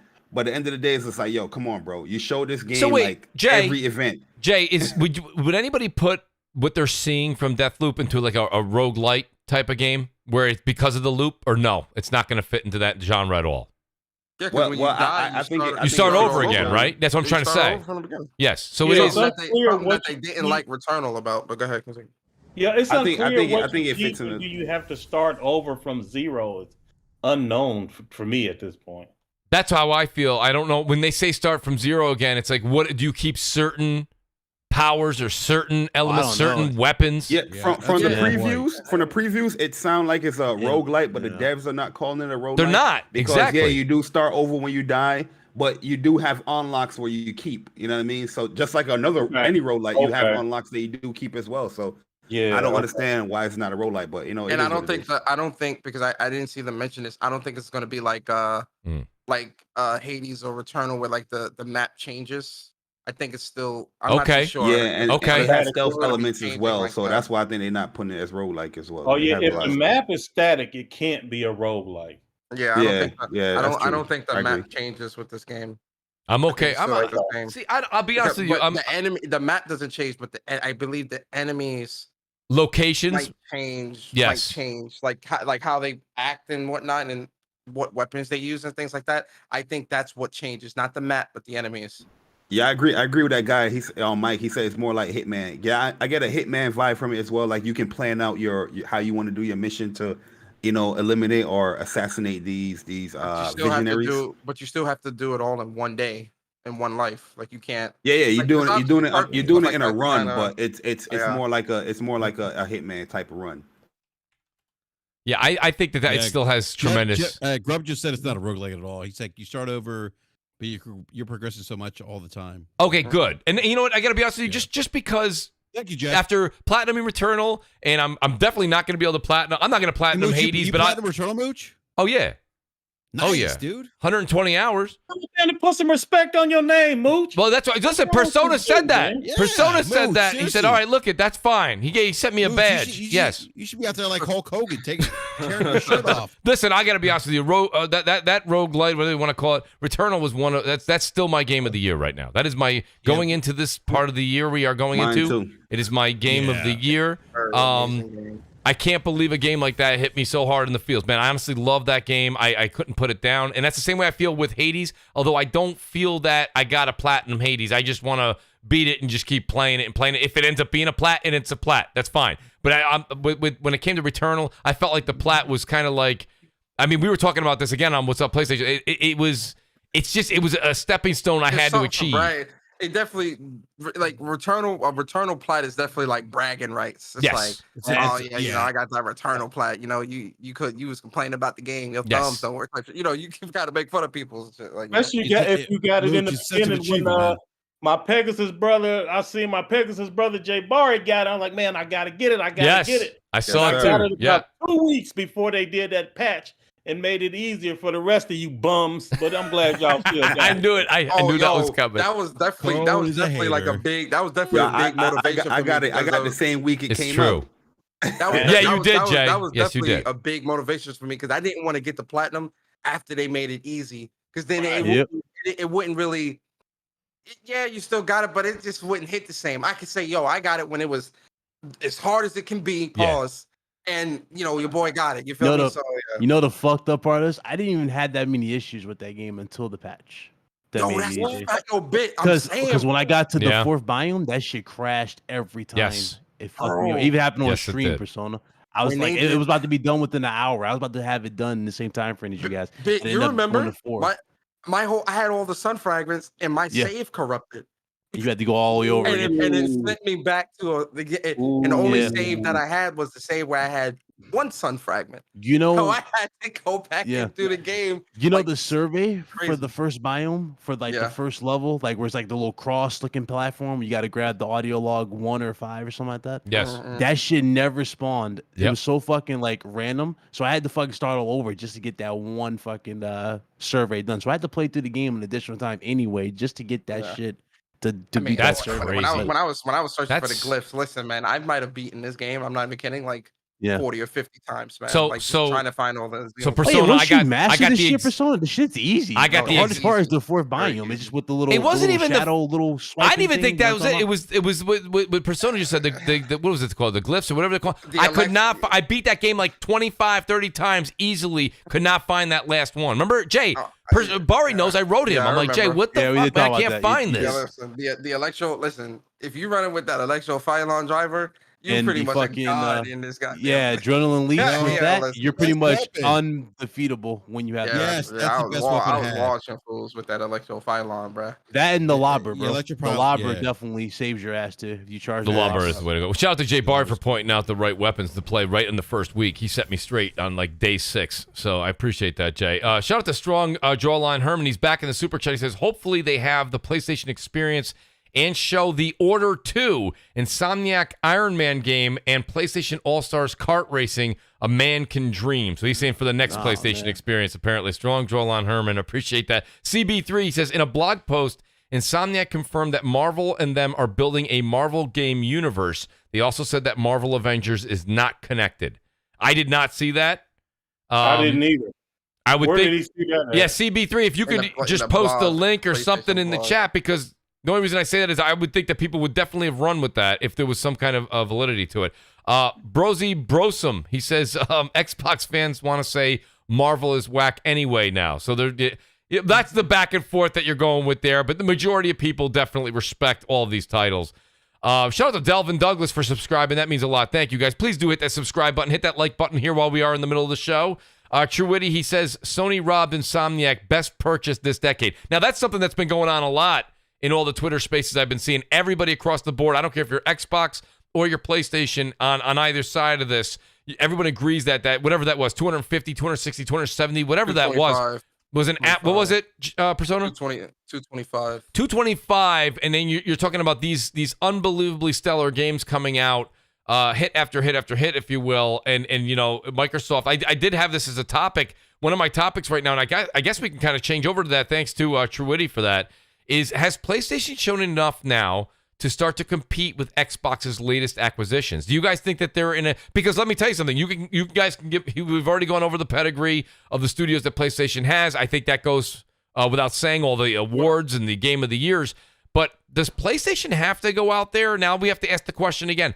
Do they really need, with what they have right now, and you see that they bought Fire Sprite or whatever the name of that company was. I believe it was Fire Sprite.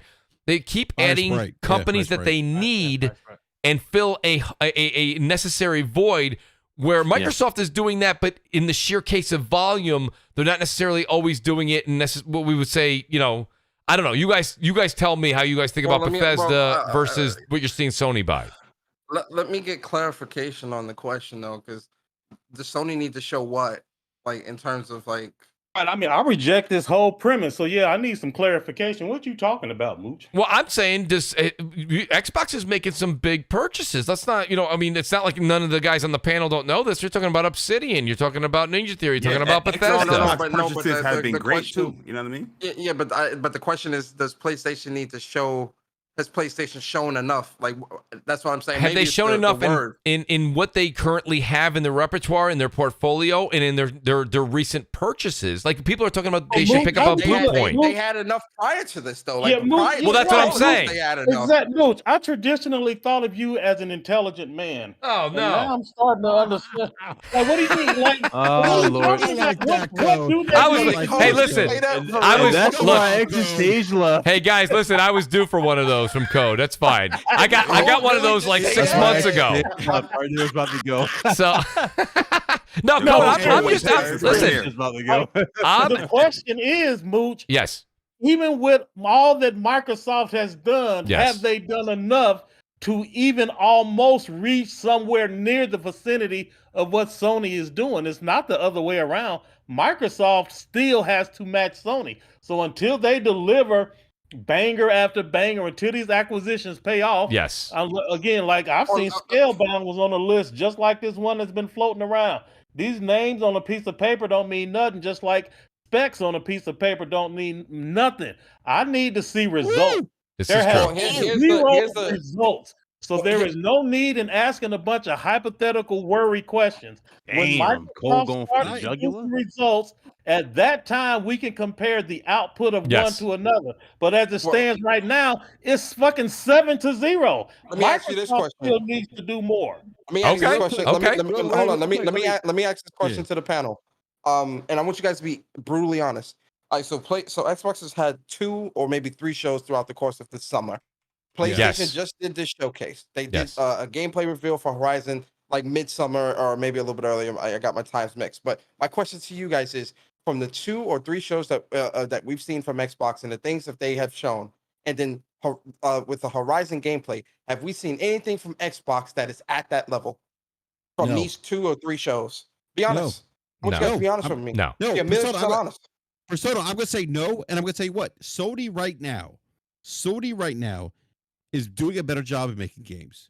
I don't think we can argue that. Like, those are just the facts. Like, and you know, it's funny. Like, I've always tried to give Microsoft the benefit of the doubt, but everything we've seen, like, we look at like the last this PlayStation event, and you couple like what Microsoft had at E3 and the last like shows they had, even that Sony, who's been quiet, they have shown content that has me more excited as a gamer than anything Microsoft has shown so far.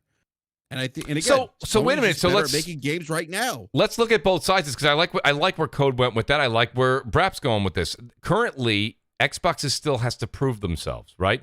And that's one of the things that I've said time and time again that I agree with. People keep throwing things at us all the time, like Starfield, and I'm like, well, that's fine. You can keep answering every question with Starfield, but first of all, I ask, what is Starfield? Nobody ever has an answer. We don't know. And that's not anyone's fault, by the way, in the gaming community. That's on Bethesda to still not tell us what this game actually is.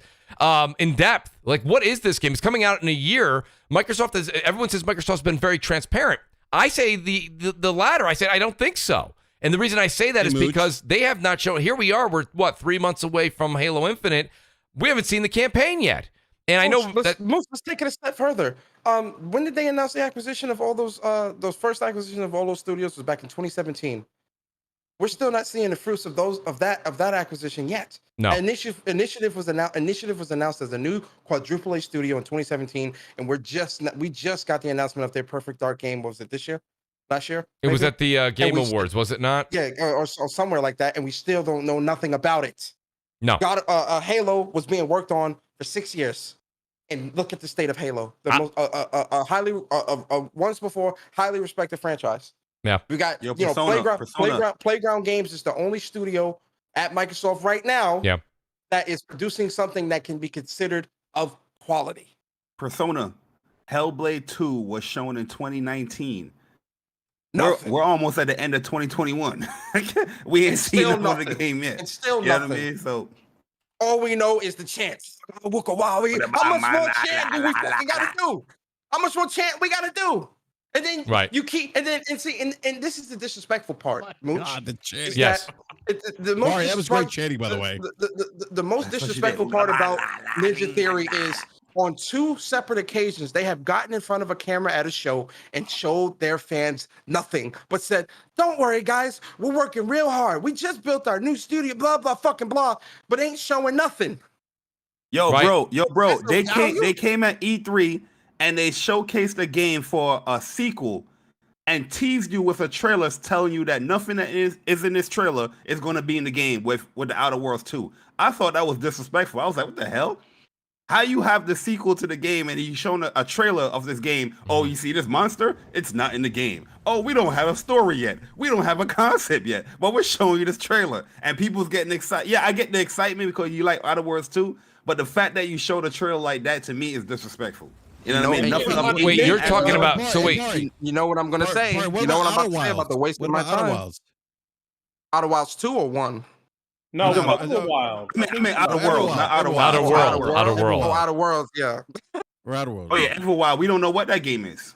Yeah, where does know what that game is? Where does it got restarted? Grounded don't have a, you know what I mean? A story. The community got to build that for them. You know what I mean? So yeah. No, you guys, listen, you guys all, and Code, let me tell you something. So Code, you are, listen, much respect to Code. Code knows this because he watched, you remember back in the day, right? CBS, ABC, NBC, right? I think when you got to show, you've got to always ask the show, you got to always ask the question, even when you got the stars on the show, to know the obvious answer. You know what I mean? Sometimes you got to throw the guests a bit of a bone. So that's what we're doing on the show today here, Optimus. You know what I mean? I'm taking us back. Code was 40 when Walter Cronkite was making news. So, will you leave Walter and Code out of this? Listen, let's go. We got some more people here in the chat. His first fan, so I'm just saying. Let me say this real quick. Hater, bro. He is he not, Cody? He really is. I just want to see here. I got pardon me, Carl Smith. He says you forgot about Sucker Punch Studios. Well, that was when we were listing the top. Hey, shout out to Bit Club. Bit was involved with this with me a few minutes ago. We were talking about the top tier, and OBJ said I will not have any kind of outlandish remarks about Naughty Dog. Sucker Punch is an outstanding studio. But, shout out to. Oh, come on, Bit. Take it easy. You're going to get OBJ real riled up. Sorry, I'm sorry. I got OBJ already know what I'm saying. Listen, Insomniac literally stole the crown. They outlapped fucking Naughty Dog at this point. Listen, Naughty Dog have to do is announce something new as well. Like Naughty Dog announced that Factions and it looks amazing. Thank you. I was just going to say that that's my disappointment. That was my disappointment. Mode though, bro. Factions? Well, I don't think. Yeah, but what I'm hearing, they're doing something. Yeah, big but with it. it's going to be much more than a mode. I did hear about standalone shit. I did hear. Yeah, y'all talking about that. I did hear. Yeah. Shout out to Tactical Gamer. He said I thought the Wolverine teaser was going to be the Punisher. Now, listen, this is how much I love Wolverine. If you guys watch the Origins, Magic Punisher, when he was sitting at the bar there just before he got into a brawl with his brother Victor, like that. The minute I saw that scene and it was like that bar with the barn behind him and everything was destroyed and he's still having a drink and his hands are completely full of blood. I didn't know. I'm not gonna sit here and say it because if I knew that, I'd know the lotto numbers for the upcoming. You didn't know that? I didn't know that. But listen, I didn't think it was the Punisher.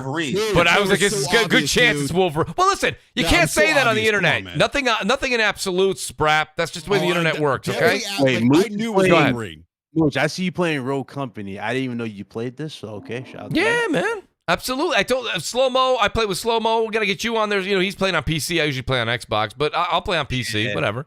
Mooch, invites, sir. Invites. Absolutely. But listen, I keep everything open, right? You guys like that. I got open everything. You can jump in the game. You can get into the chat. The whole thing. I don't. It's not locked up. Jump in, man. It's anytime.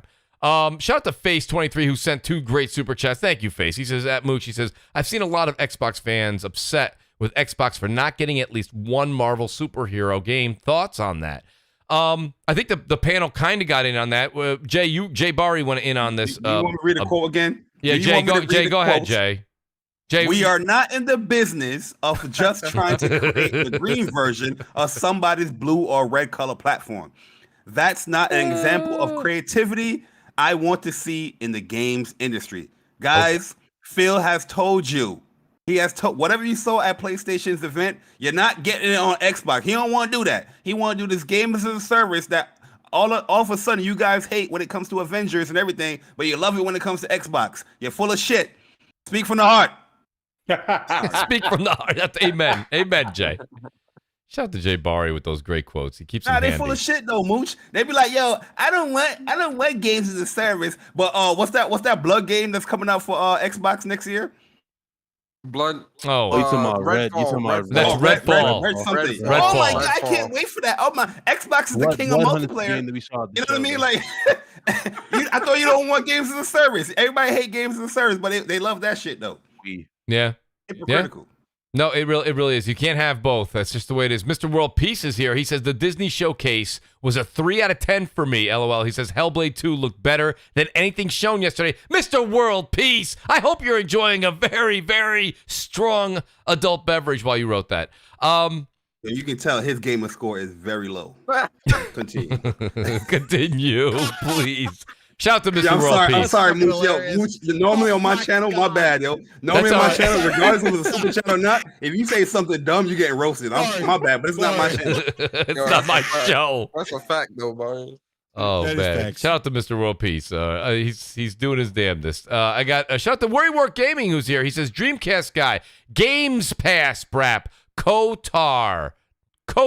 So there you go. I think he was correcting DC. Shout out to DC. He was going to come on the show today, but he's literally reviewing about 3 or 4 games he said for the end of the month. And he's between the showcase yesterday and all the reviews he's got coming out, he said he'll be on within the next week or 2. So shout out to Dreamcast guy and Worry Wart for that super chat. Thank you.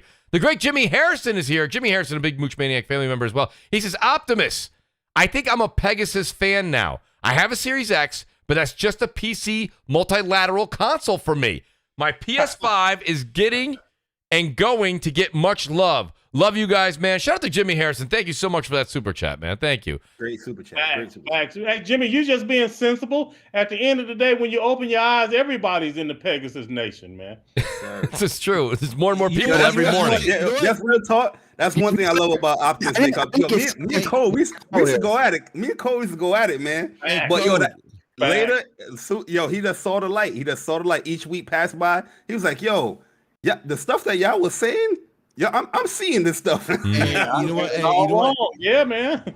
You know what, Code? It's funny, Code and Jay Barry. It's funny. Like what you guys are saying, I kind of used to be like, yeah, whatever. You're console warring, whatever. I'm starting to see it now, though. Like myself, like I'm seeing that, and like it's wild. I mean, but it is what it is. Shout out to by the way, guys, just so you know, it was a late flight. It was a late flight from Redmond, but he's here right now. The great Xbot 448, the Xbox defense lawyer, is here. Woo! Xbot. Yo, Xbot. guys, what up? Xbot? What up? Can you hear me? Absolutely, Xbot. Yeah. All right, yo, what's up, people? What is up, chat? Yo, guys, I am so sorry I am late. Yo, Mooch, I owe you for this. Oh, man, listen, you got to take care of family. Family first, man. I will be doing the daredevil kind of like drive home from work, and I will get back as quick as possible. My sister usually brings my 18-year-old to work, but she couldn't because something was wrong with her brakes. I had to take like the 40-minute trip up, and then I decided that I was gonna let Google Maps give me a nice detour. And that detour, I didn't know it was a detour from humanity itself. Listen, I thought it was just a detour. Like it literally brought me into like seclusion and the woods. And sounds like Xbox Game Pass. Oh, Xbot, you are truly the last true family man. The slander coming from So this Xbot, listen, I got to get your take, and the audience is just chomping at the bit here. What'd you think of yesterday's showcase? Dude, I thought it was a great show. Yeah, one thing I did want to chime in on was the whole Wolverine thing, because what I think about that, I think PlayStation made a very interesting move. I feel like they've already had a chess piece when it came to Spider-Man in terms of the movies. Mm-hmm. They already had kind of like a chess piece to kind of deal with Marvel, right? I know people on the panel might disagree with me here, but I feel like Xbox has been putting pressure on PlayStation when it comes to Game Pass. You see it out in the community. People, yeah, of course, man. Yeah, whatever. All right. In last place. Let me finish. On the record saying Game Pass hasn't made any money. Sony's the number one publisher. In what way have they put pressure on Sony with Game Pass? You had a whole show. Hold on. Let's get Xbot. Go ahead, Xbot. Let's hear it. Xbot. I don't care about Xbot. Xbot gonna come in here making sense. I asked a very easy question. Go do a little doll thing with your controllers, make them fall off your coffee table, do all that stuff, because I am trying to speak some common sense here. But you didn't. That's why I asked you you're not. No, I am. Asked you a game community and now you dodging it. Give me a turn. Let me have a turn. You have a turn. Answer the question, sir. Sir, can I finish my thought? You're the one who you cannot finish your thought. That's what I'm saying. Because you don't agree with it. Hey, Xbot. I don't disagree with it. I asked you a question. No, you asked a question in the middle of me giving my thoughts. How are you doing that? Well, let him Code. Now listen, Code. Listen. Calm down. Hold on. Code. You are an attorney. You understand the notion of a clarifying question. Somebody is making 10 points, and you get confused at the first point. You don't bring it to the end till you even more confused. You ask him, and you pause and explain the part that you just. All right, so guys, hold on. Code. You understand? Wherever Xbot's calling in from, if when there's two people talking, he can't even speak because it cuts the mic off. So Xbot, go ahead and finish your thought, and then we'll get back to it. Go ahead, let Xbot finish his thought, please. This dude's commenting about court and stuff like that. Since when do you jump up and start cutting off the lawyer that's across from you and start objection? What a dumb question! Objection! Come on. They do it all the time. What are you talking about? Oh my God! Oh my God! Hey, So wait, They what cut was? him off all the time. So wait, so You Xbox. walked All right, into so that hold one. on. You Code. walked into that one. Wait, Hey, Xbox. Xbox, you walked to that one big time. Let bro. Xbox finish his thought. Let Xbox finish his thought, and then we're gonna get codes. We'll get codes question answered. So good. I don't take none of this Go ahead, shit to Xbox. heart, but I knew there would be nobody, almost nobody on this panel that would come to my aid at any point in time. All right, we've already seen that. Yo, shout out to Jeff Grubb, who's the only person who decided to come in at one point because somebody was disrespecting me so much on this show. Let's be real now. Let's give Now, Xbox let me his get time. Give Xbox his time, please. So you call asking a clarifying question as disrespect? I didn't even get to finish my thought. No, that's what I'm saying. Let Xbox finish his thought, please. My thought. Go ahead, Xbox. God. Yo, Xbox, I'll defend you though. Just let you know, I'll defend you. I know you for a long time, and I would defend you. Just let you know. This is, yo, like it or not, with the value and proposition that Game Pass brings to the table, people are looking to PlayStation to counteract that. To have something that would be comparable to that. Because as of right now, for some rhyme or reason, No, they're not. whether it's marketing with PS Now or whatever, it just doesn't do No, the they're same thing. Hold on, Brap. Hold on. No, Yeah, wait, they're wait, not. wait, They're wait, not. wait. Xbox, they're not. Yo, you know what? Maybe I just shouldn't have jumped back in here. I thought I was welcome here, and dude, all I got. No, you are Xbox. You are. You're not gonna play the martyr. You're not gonna be a martyr here. You're not gonna play that. It's been freaking documented. How many times you are trying to play the martyr? You cannot play the martyr right now. Dude, I can't even. No, he's just listen, guys. He's just giving his opinion. He's just giving his opinion. Mooch, and that's fine. He gave his opinion. But when I say that, I know, but he's every time he does get a chance to speak, everybody just jumps on Xbox. You gotta let him finish what he's saying. And he's trying to say, he's making a point here to say there is a group of people that definitely feel this way. There's gamers that feel that Sony needs to come to an answer for a Game Pass solution. There's a lot of people on the Game Pass on the Sony side that don't agree with that at all. Here's the problem, Mooch. That's not all he's doing. it's not size, bro. That's not all he's doing, Mooch. He act like he don't get a chance to speak, but he has taken the time to say how he's being treated so wrong and nobody defends him. And he's making all these false claims, and then he expects us to just sit here and listen to a bunch of false accusations. It's not false accusations, bro.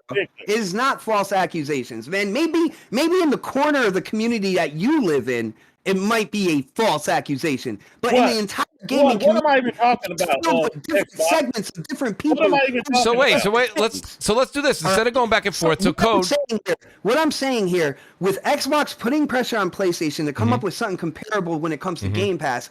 They took something that they had up their sleeve, a trump in their possession, and it came to their interaction with Marvel. And what did they do? They took the second most popular superhero from Marvel and made an exclusive game from that, completely putting pressure on Xbox. Where's your exclusive superhero game? Right. I thought that was absolute genius when it comes to marketing and what they're doing there moving forward on the business sense of things. Because they've seen people out there, talking about Game Pass and what is PlayStation going to do. There's articles written. Well, what is PlayStation going to do to counteract this? And instead of really coming out and trying to push something forward on that side of things, they used what they had in their bin, and they came up with another exclusive game from a very popular. Marvel superhero. So, I thought that was a great idea. I don't want to put words in anyone's mouth, but I think what Xbox, and another thing that this is something that you guys were saying earlier in the show. He's just saying it in a different light. He's basically saying Sony's saying, I don't care about Game Pass. We're going to use our strengths in this particular category, which is, I think they have better quality develelers. I mean, right, but they also are using a trump card. He's saying in this case, I don't agree with that. I think Sony's watching Game Pass, but they're saying that we're also helping out Game Pass by putting our first party game on that service. You know what I mean? Like, at the end of the day, PlayStation has a counterpart to Game Pass. People just don't want to recognize it. That PS Now is the same thing as Game Pass. The only difference is that they don't offer first-party games day one. It's the same thing as Game Pass. They have the same games in there. I don't understand how people keep saying they don't have no competition. That game it's going to turn out to be absolutely huge when it comes down to it. You know, when Forza Horizon 5 comes out, people who have Game Pass can automatically play it. Whether you like it or not, and I know there's been a lot of like stigma and stuff with Halo Infinite, but when that comes out, people who have Game Pass can just come out and play it. Next year. I mean, it's going to be huge. I want to ask you a question. I agree. I agree. Let me ask you a question. Go ahead, Persona. Yeah, I'm listening. First off, this podcast is the greatest. I appreciate that, Persona. Thanks. Xbot, do you think more people are excited for Halo and Forza or Wolverine and Spider-Man? What do you think more people are excited? What do you think more people are excited to play? Dude, I mean, I can't like. I just asked you a direct question. Can I get a direct answer? I get a direct answer? Well, dude, I'm trying to. Yo, Forza and Halo are coming out soon. I'm sick of this dude acting like he being so mistreated. Oh my god. Yo, bro. It's here's the thing. So I think Persona is asking that a legit question. I think the problem is that. Let him answer the question. Go ahead. I'll let Xbox answer the question. Here's the thing: when it comes to Spider-Man and stuff, he is widely known and widely popular beyond video games. Right.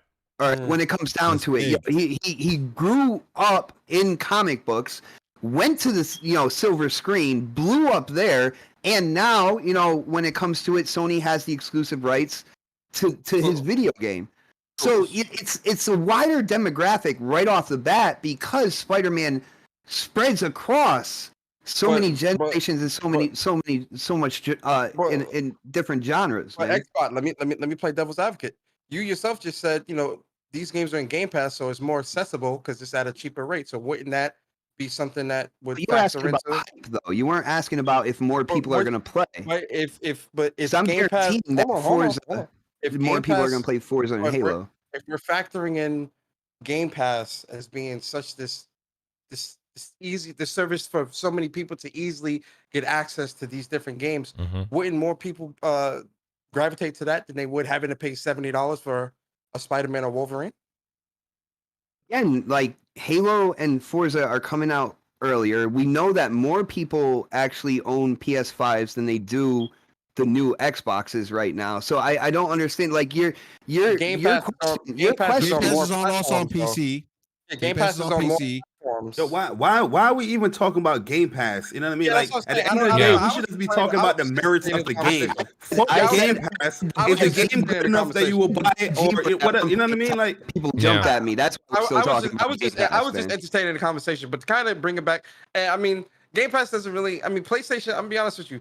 PlayStation doesn't need Game Pass or need their games to be in a service day and date because the games sell off their own merits and their own hype and things like that. God of War. Hold on. I didn't interrupt you. That was Code. You can be mad at Code, not me. Can I get my respect? Everybody on the panel talks. Everybody interrupts everybody. That's right. He's so special. Guys, you guys gotta understand. It is Crossfire. I didn't know you're so sensitive, bro. Nobody's being sensitive. Nobody's being sensitive. Crossfire. People that try to play the victim and then be hypocrites and turn around and do the same thing. Everybody else. Disrespect. I don't know, maybe. So when it comes to so God of War, Wolverine, God of War, Wolverine, Spider-Man, KOTOR, GT. Those are 5 games that many people within this community have no problem paying $70 for, top dollar. And Microsoft PlayStation knows that. Disney knows that. Everyone knows that. That's why these games would never be in a service. That's a good point. That Persona makes. Look at the quality. Real talk. We keep alluding to this service.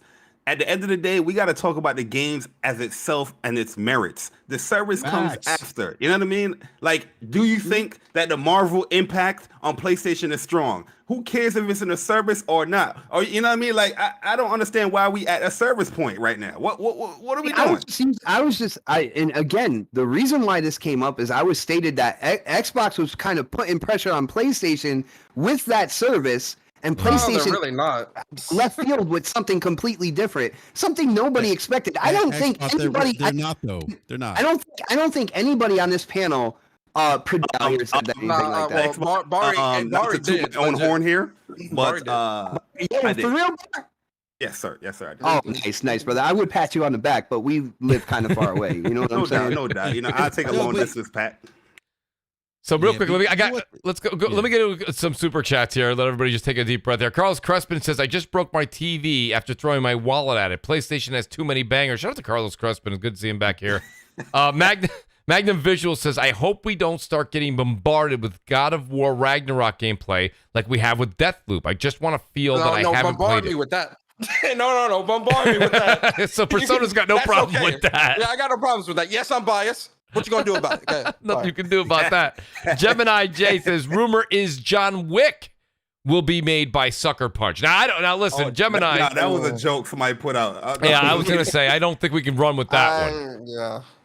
Shout out to the great Face 23, right? Say John. Shout out to Face 23 who's back again. He says at Mooch, he says, let's not forget that Insomniac is also making a multiplayer game from their latest job listing.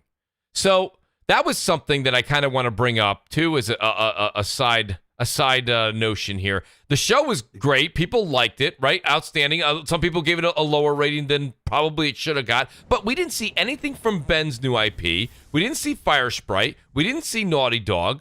We didn't see Haven. We didn't see Firewalk. We didn't see Deviation. We didn't see Gorilla. Well, Gorilla, we know is, of course, Horizon. But I'm trying to say... Gorilla's working on 2 games, though. Right, exactly. Game that they're working on. Yeah. Exactly. They're doing another game. That's my whole point. Yeah. And Sony Santa Monica, yesterday, yesterday, they confirmed that there's another IP that Cory Barlog is. Oh no, they confirmed. They confirmed they're doing multiple games. Yeah. That's what Corey said. He's working on multiple games. Yeah, because he's not overseeing God of War. Right. Yeah, no, he's not. I would believe Bari, but guys, breathe a little bit. Yo, I seen this happen on the Xbox side as well. You get some good news and all of a sudden it's like, yo, this, and this, and this. And it's like, yo, calm down. Be happy with what was announced already. Because and here's the thing. I can't do that because then we end up like Xbox. Sorry. Xbox. No one's saying that we're not happy about it. Like no one's saying that. But you're already like reaching for more and like. But what is wrong with that though? Like, what is wrong with wanting to see more and more? I don't understand. Like, where's the negative in that? I'm just saying, like, you know, if you don't enjoy, like Michael Jordan saying, like, I want more championships. You got problems with that. If you constantly look into the future and you don't enjoy the present, you kind of miss something there. Is what I'm saying. Wait. Yeah. What? All right. Yo, can I say one more thing, because I know everybody on the panel will agree with me with this, because I'm going to say something about where Xbox absolutely dropped the ball.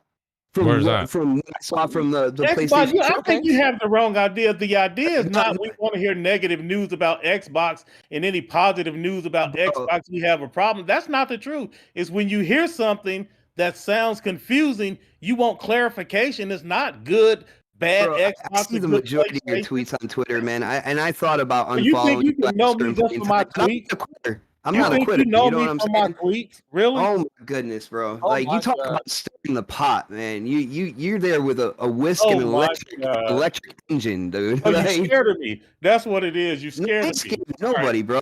Well, now that I know that, go ahead. I understand. Make more strength in God. That is it, brother. I ain't scared of no man. I think when it comes down to it, guys, you understand something. We're going down the wrong alley here. It's just about that. Come on. That's what I'm saying, guys. You guys are going down. It's not about anybody says on Twitter or what you say on a podcast. Listen, this is all about getting your opinion out there and being heard, and then actually everybody on the panel chiming in and saying whether or not they agree or disagree with that comment.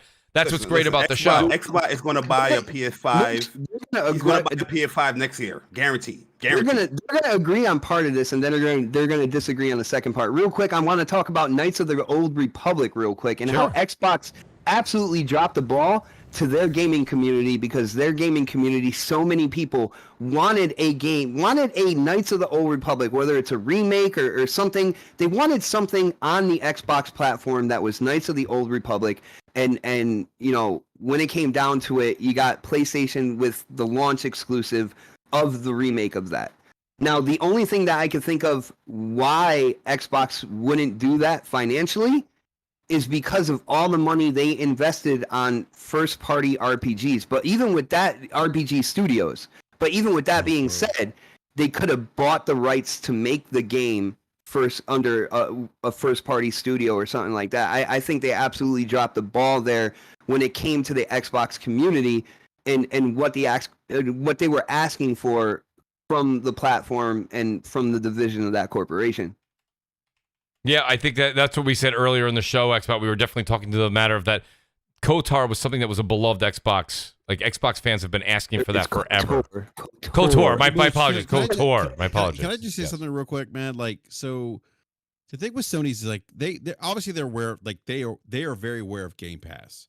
Yeah. And I heard this like a year ago before the consoles launched that Sony was going to counter Game Pass with providing exclusive content that at a high level quality that you can't get anywhere else. And there's something to be said for that. I see a lot of people and like, look, Game Pass, great value. I like it. My kids like it. Cool. But there is something to be said when you offer quality to people, they will consume it, and they will consume it in big numbers, right? And that's what Sony's doing right now. And I think that if Microsoft was doing that at a high level, I think people would probably be, not as, weary about Microsoft. We talk about Halo and stuff. Like, Halo is an iconic franchise, and we see the development issues, right? Like, that's a little worrisome, and those things matter, right? Like, that narrative does matter, and I don't think we could like dismiss it off of basically saying, you know what, well, one console's offering, Game Pass, and you don't have to pay for stuff, and the other one is making you pay for stuff. But at the end of the day, people want compelling quality experiences. And that's kind of piggyback off that real quick. That's the thing too, man. Because like oftentimes when I see people, I'll exclude you from this Xbox. I don't want you to think I'm attacking you here, but I see a lot of people when they mention games. Say nothing without him thinking you attacking him. when people, man, you were the one who came out like a pit bull with his ass on fire. Let's not go back down that road. Listen, I get it. You just scared of me. Let Persona get his question in. Bro. Go ahead, Persona. I'm sorry, I'm trying not to laugh. Nice. So what I was trying to say is, oftentimes when people talk about Game Pass, they never mention the games. They mention the service, but never really mention what's really something they're enjoying. That's really my problem with a lot of this Game Pass talk, right? Because and again, I'll use you Xbox, but only because this is very recent. When you first came here, Mooch asked you, what'd you think about the show with PlayStation? You said it was good, but then you immediately went to Game Pass and said, where's PlayStation's answer to that? And it's like, PlayStation. That's not what I said, though. PlayStation just showed you bangers, right? Bro, like high quality games. Why are you misquoting me, man? I said the thing about that Why are you interrupting him? Why are you interrupting? Why don't you let him finish his thought? Dude, maybe I should mute this dude from my headset so this way I can't hear him, man. Well, that doesn't work on a show, Xbox, because it doesn't work that way. Yo, why is there beef? Why is there beef? Yeah, guys, there's no reason. There's really no reason. I'm with Jay Barry here. First off, I didn't come in and say the show was good. I said the show was great. All right. I said the show was great. And then I said the interesting thing about this was, and I said about how Xbox putting pressure on PlayStation with a service and how PlayStation came at it from a completely different direction. But you're just saying that I came in and was like, but Game Pass is great. And I didn't say any of that. That's not what I was talking about. Completely out of context. But if you feel like that's the way you want to hear it, man, I can't stop you, bro. Well, I think it's control. I can see, honestly, I see where you're coming from, but I can also see where Code is coming from and how he interpreted your opinion. But why does the Code expand upon what he's talking about, though? Yes, I mean, so like, because everyone is always looking at PlayStation and saying, well, where's their response to Game Pass, or where's their Game Pass subscription service, right? And Barry is a big proponent of that. Like, Game Pass has over 900 games. I mean, excuse me. PS Now has over 900 games. That, like 4 times what Game Pass has. That's one.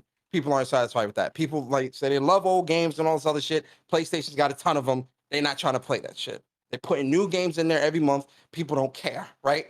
PlayStation's response isn't going to be a response to Game Pass. PlayStation's response is going to be a response to gaming in general, which is the quality, which is what we're seeing. Because again, when you've got little Timmy or little Sally in the store begging mommy to buy them a PlayStation 5 because of Spider-Man, Star Wars, or Wolverine. Little Hector, little Raymond, little Why is it gotta be little Timmy? Come on. I gotta be Timmy. I gotta be Ramon. Ramon, little Omar, whoever, Roberto, whoever you want. My bad. Whoever you want it to be. When they're in the store begging their mom or dad to get them a PlayStation 5 because they want to play the new Spider-Man, they want to play the new Wolverine, or they want to play, God of War or whatever, that's where PlayStation's foothold is. That's where Nintendo's foothold is with Mario, Pokemon, Zelda, Animal Crossing, all these different games. Where PlayStation and Nintendo's foothold is where Xbox is severely lacking, and people think that Game Pass is going to make up for that, and it will not, because content is king. Good content is king, and that is something that Xbox still does not have. Now, believe it or not, Persona, I'm going to say this. Wait, hold on, wait. I want to say, hold on, bro. Let me just say something. And Xbox, tell me if I'm interpreting what you said right or wrong. What Persona just said in a different way is, I think what you were trying to say, right, when you said they're combating Game Pass in a sense where they're using better games, more popular games, and better developers. And that's what Persona's saying. They're putting out quality games. PlayStation's not worried in the slightest about Game Pass. That's not what I was saying. That's not what you were saying. Okay. I thought that's what you were trying to say. I said they snagged one of the most popular superheroes from Marvel again. But that's in essence what Persona is kind of saying. He's saying they're beating them with quality games. When it comes to quality games, people can say whatever they want on this panel about Sea of Thieves, but Sea of Thieves is hugely popular. They don't think that's quality, but that is quality right there. All right, what do you think people more excited to play? Hey, McDonald's is popular. Is that quality? Okay, I wouldn't compare. That's a good point, Brap. No, it's seriously. Is McDonald's is popular? Is that quality? I don't know. Are you getting from the premium end of the menu? You going dollar menu? You going with the traditional Big Mac? Some people might think the Big Mac is quality, man. It's all subjective to what the person. It's not all subjective. Hey, Mooch, I appreciate this. I'm going to bed and let you get some food, so I appreciate y'all. You're bouncing, Bet? All right, yeah, I got bounced. I give you some food. Salute, Bet. All right, Bet. Optimus, I appreciate it, Bet. You guys, go check out Big Gaming. He did outstanding coverage this week. Outstanding work. What's up? Bit, we love you, man. Love you too, bro. All right, yo, Bit, thanks for stopping by, brother. If people had a choice between Sea of Thieves and Spider-Man, what are you going to choose? It goes back two different games right there. When it comes down to it. They're both games, though. That's the point. Look, here's the thing. Okay, so as you guys know, people between Spider-Man and Zelda, what would they choose? That's a toss-up. That's a toss-up. That's all. They both are immensely popular. Both of them are immensely popular. So that would actually be a tougher choice than Sea of Thieves and Spider-Man. Hey, but real quick though, I feel like this debate though, this thing with Game Pass, it reminds me of, because you guys remember I was an Xbox Live beta tester. Oh, reminds me of the whole online debate, and every a lot of us Xbox guys at the time were like, oh, we got online play, multiplayer.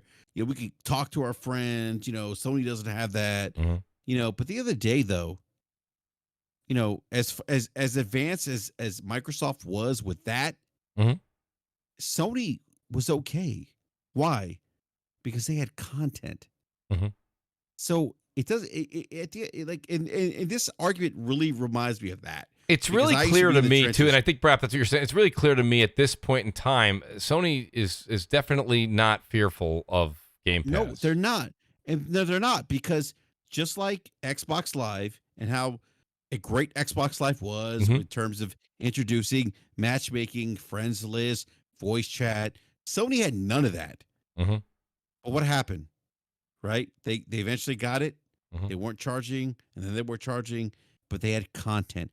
Content is fucking king. It is. At the end of the day. And you know what? And that's why I'm excited about Xbox, man. Look, Content. I like Game Pass, and I'm excited for Microsoft's acquisitions. But right now, Sony is knocking it out of the park, or Microsoft is hitting doubles. And you know, I've been doing this for 40-something years. Yeah. And I'm telling you, content is always king. It doesn't matter, you know, how you're delivering it. People will gravitate towards things that are good. They always will. Yeah. At the end of the day, you know, and like I bring up the whole McDonald's thing, you know, as a joke, but yeah, McDonald's is great, but no one's going to sit there and tell me that McDonald's is better than Five Guys. Their French fries are.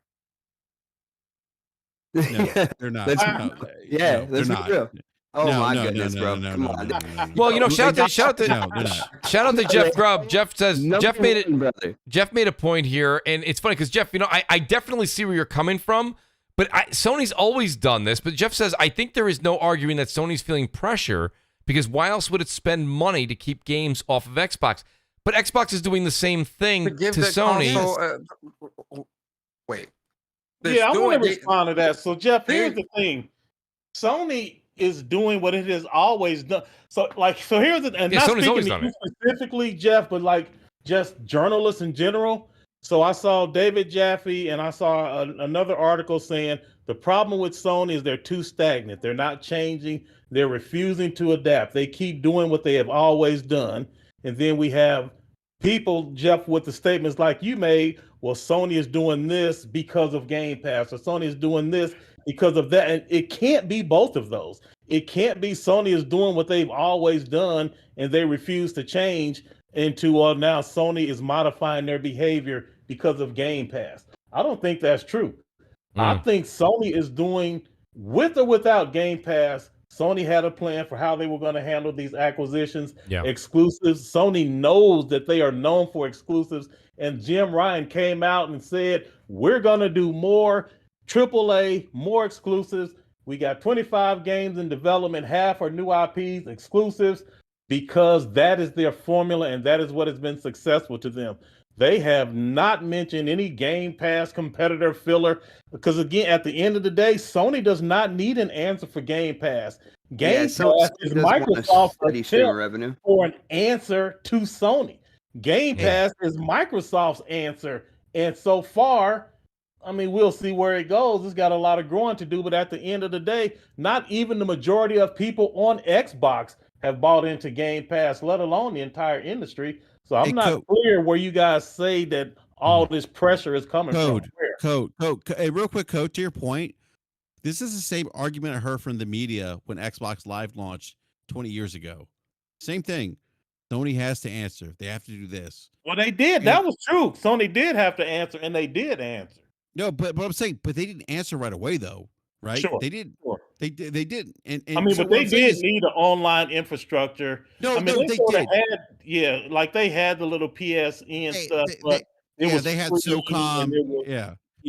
But they definitely needed to improve that service. The Sony's online offering had to change as a direct result of what Microsoft had done. That was true. That was 100% true. Yeah. And it got better because of it. Jeff comes but then they started charging for it. But I do think Sony, like the one thing I heard in the beginning of this generation was Sony's answer to Game Pass was quality exclusive content. And that's what they were going to push. I think Sony would have done quality exclusive content if Game Pass was never invented. It's not invented. I agree with that. Yeah, but they're going like extra hardcore. If you remember, Imran Khan had articles about Sony outbidding Microsoft for third-party content, right? Or exclusive content. And I think at some point, if Sony was to pivot, right, and do what Microsoft is doing right now with Game Pass, they would dominate the industry. And they are. I think at some point they might go that route. What do you mean by that, Enrique? They hired people to restructure PlayStation Now. They did it like a year and a half ago or so. What I'm saying is Code. Imagine if Sony had Game Pass right now, I think they would be way above beyond Game Pass in terms of subscriptions. You know, with like if they had a Game Pass. You mean like sub counts? If no, Sony he's saying offering, if PS Now offered first party games day and date, day and date, they would knock it out of the park. Absolutely. What does that mean? PS Now would have more subscribers? What are you saying? Yeah, like more subscribers. Yes. Oh, okay.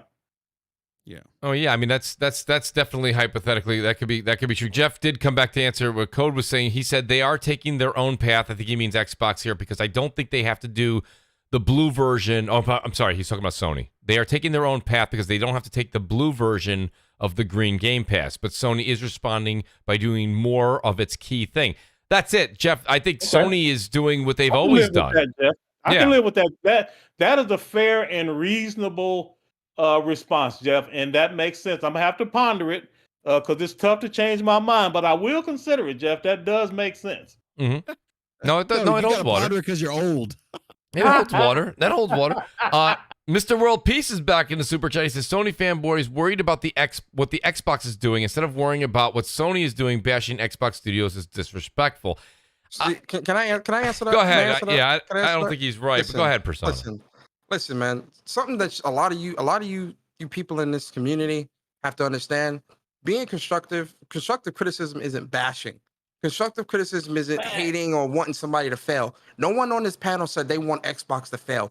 No one on this panel, especially me and everyone here, is saying that they want Xbox not to compete, not to deliver great content.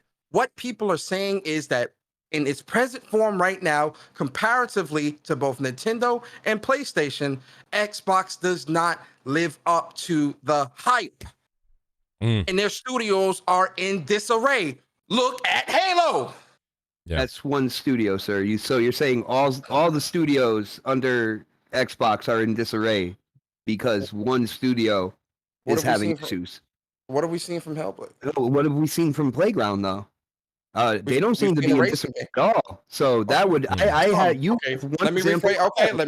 Let me rephrase the wording because Xbox doesn't like it. Some of the studios are in disarray, or their handling of their announcements is way off. You understand? I mean, there would be people that would also say the coalition is I wouldn't use the word disarray, but the coalition has definitely lost a step with the Gears franchise. Oh, I would disagree with those people. I believe the coalition is working on a new IP right now, and they're kind of, I hope so, Xbox. I hope. I can't wait for that. I want to see what else they can do. So wait, Code, you didn't agree. Code, you do or do not agree with my assessment of the coalition? I do not agree. I think that coalition is so regardless of where they take the story, like you may not like the writing and that stuff, but as far as execution and delivery, I think the coalition and Playground are some of the things that Xbox fans can count on most to deliver and deliver consistently. Here's the problem I have with that, Code. Not worried about. Here's the only problem I have with that. Have you ever gone to a restaurant that has an absolutely beautiful ambiance, a gorgeous ambiance, an amazing maitre d'? Mr. and Mrs. Code, this way your table's ready. You're like, wow, we're 15 minutes early. It's ready. Hey, absolutely, right? You sit down. That's not your restaurant. You sit down, but the food is horrible. It doesn't matter how nice the ambiance is. If the food isn't good, you don't go back, Code. And the problem there is not horrible with coalition. It's not good. Ooh, so are you talking gameplay? I don't Mooch. I don't like what they did with Gears. I personally don't. And what didn't you like? Like what parts? The mechanics have never moved forward, right? Everyone's talking about Halo. They're like, Halo. I love the new Halo Infinite. I got a chance to play the tech test. I was out there. It was the most fluid Halo I've ever played. I heard that, Mooch, right? We talked about it. Did you play High Busters or whatever? High Busters was not good. The mechanics are come on, dude. Like he's talking about the gameplay. I'm talking about the gameplay hasn't evolved in ages. Okay. High Busters was good though. Who are the characters? Content. Who are the characters? All right, BRAP, can you do me a favor? Who's the main character in Hive Busters? You. You create your own story. It's you, right? Persona. I like the game. It's good. Listen, that's BRAP. I don't know if you like the game. It's not memorable. It's not memorable. It wasn't memorable. Nobody played it. I popped the rare achievement 4 months after it came out. I disagree. You can disagree all day. It's not memorable. And the point of the matter is that the reason that the coalition is probably moving in another direction, giving Gears a bit of a break, is they've got to get look. They don't have our good friend. Help me out here. Who was the gentleman that left ages ago? He did that. Cliffy B. Cliffy B. And they lost Rod Ferguson. You don't remember? And they lost Rod Ferguson. And that is a big chunk of what Gears is. And now you have the next. No one even knows who's running the coalition. Who's running it? Who? Anybody know? Big studio. Who's running it? So that's what I'm trying to say. So, BRAP, my point is I'm not saying you or anybody else didn't like it. It can't like it. I see a degradation, if you will, in the Gears franchise. Actually, I think Highbusters was like actually a better why Gears than Gears 5. Like why? Because it introduced. You can't answer it. And BRAP, and that's not a pick on you. No, you can't answer it. No, I'm saying I'm telling you, like it introduced new characters that you don't remember. And a new. Well, no, I remember Augustus. I think that was his name, Augustus. But like you. No, that was. I don't think his name was his name Augustus. Yeah, I think it was. Yeah. Okay, I don't know. Nobody else agrees with me on the panel. Everybody thinks that Gears is fine. It's doing awesome. Keep it the way it is. No, I didn't play Gears 5 at what you guys. I can't speak to it. Mooch, I thought the one thing that Highbusters did well was it deviated from Marcus, right? Which we are kind of like poo-poo about. Marcus and they didn't just leave. They left Marcus and they left James. Yeah, and Kate too, right? So, but right. It introduced it. But here's the thing: it introduced new characters and a new dynamic. And when I finished playing Highbusters, I was like, oh my god, I want to know more about these characters. Okay, I was invested. I was like, thank God this is over. Oh, come on. I did. Listen, if you don't believe me, I beat Hivebusters with Worrywart and crap. And when we were done, we were like, thank God. Mooch, I need the same energy. I'm just joking. All right, Mooch, let me do this a different way. Let me try this a different way, Mooch. There are those that think that Killzone Shadowfall was not the best entry in the Killzone franchise. And if that's true or not, that does not speak to the quality of Guerrilla themselves. Correct. And let Guerrilla go make what they want to make, and they come back with Horizon, which shows that the quality of the studio is not what was in question. Maybe it was some bad writing or whatever, but Shadowfall was not horrible. It was technically excellent. I agree with everything you're saying. I say the coalition is stable. That's what I mean. I mean, we can count on them for a certain amount of technical excellence. We might not like some design decisions. Agreed. But that studio is like top notch. That's all I'm trying to say. That's why I said a second ago, take a step back from Gears and go do something you want to do. Yeah. Well, and let me just say something real quick. Eric B in the chat. Eric B, listen, anything I say that isn't like, pro Xbox, you just use, Mooch, you capping. You don't even know what you're talking about, dude. Like, and in all honesty, what I said was completely legit. And that is Gears as a franchise has downgraded every single time we've from 3 to 5, we've gone down. Go ahead, Xbox. No, I will say. Doesn't mean Coalition's not good code.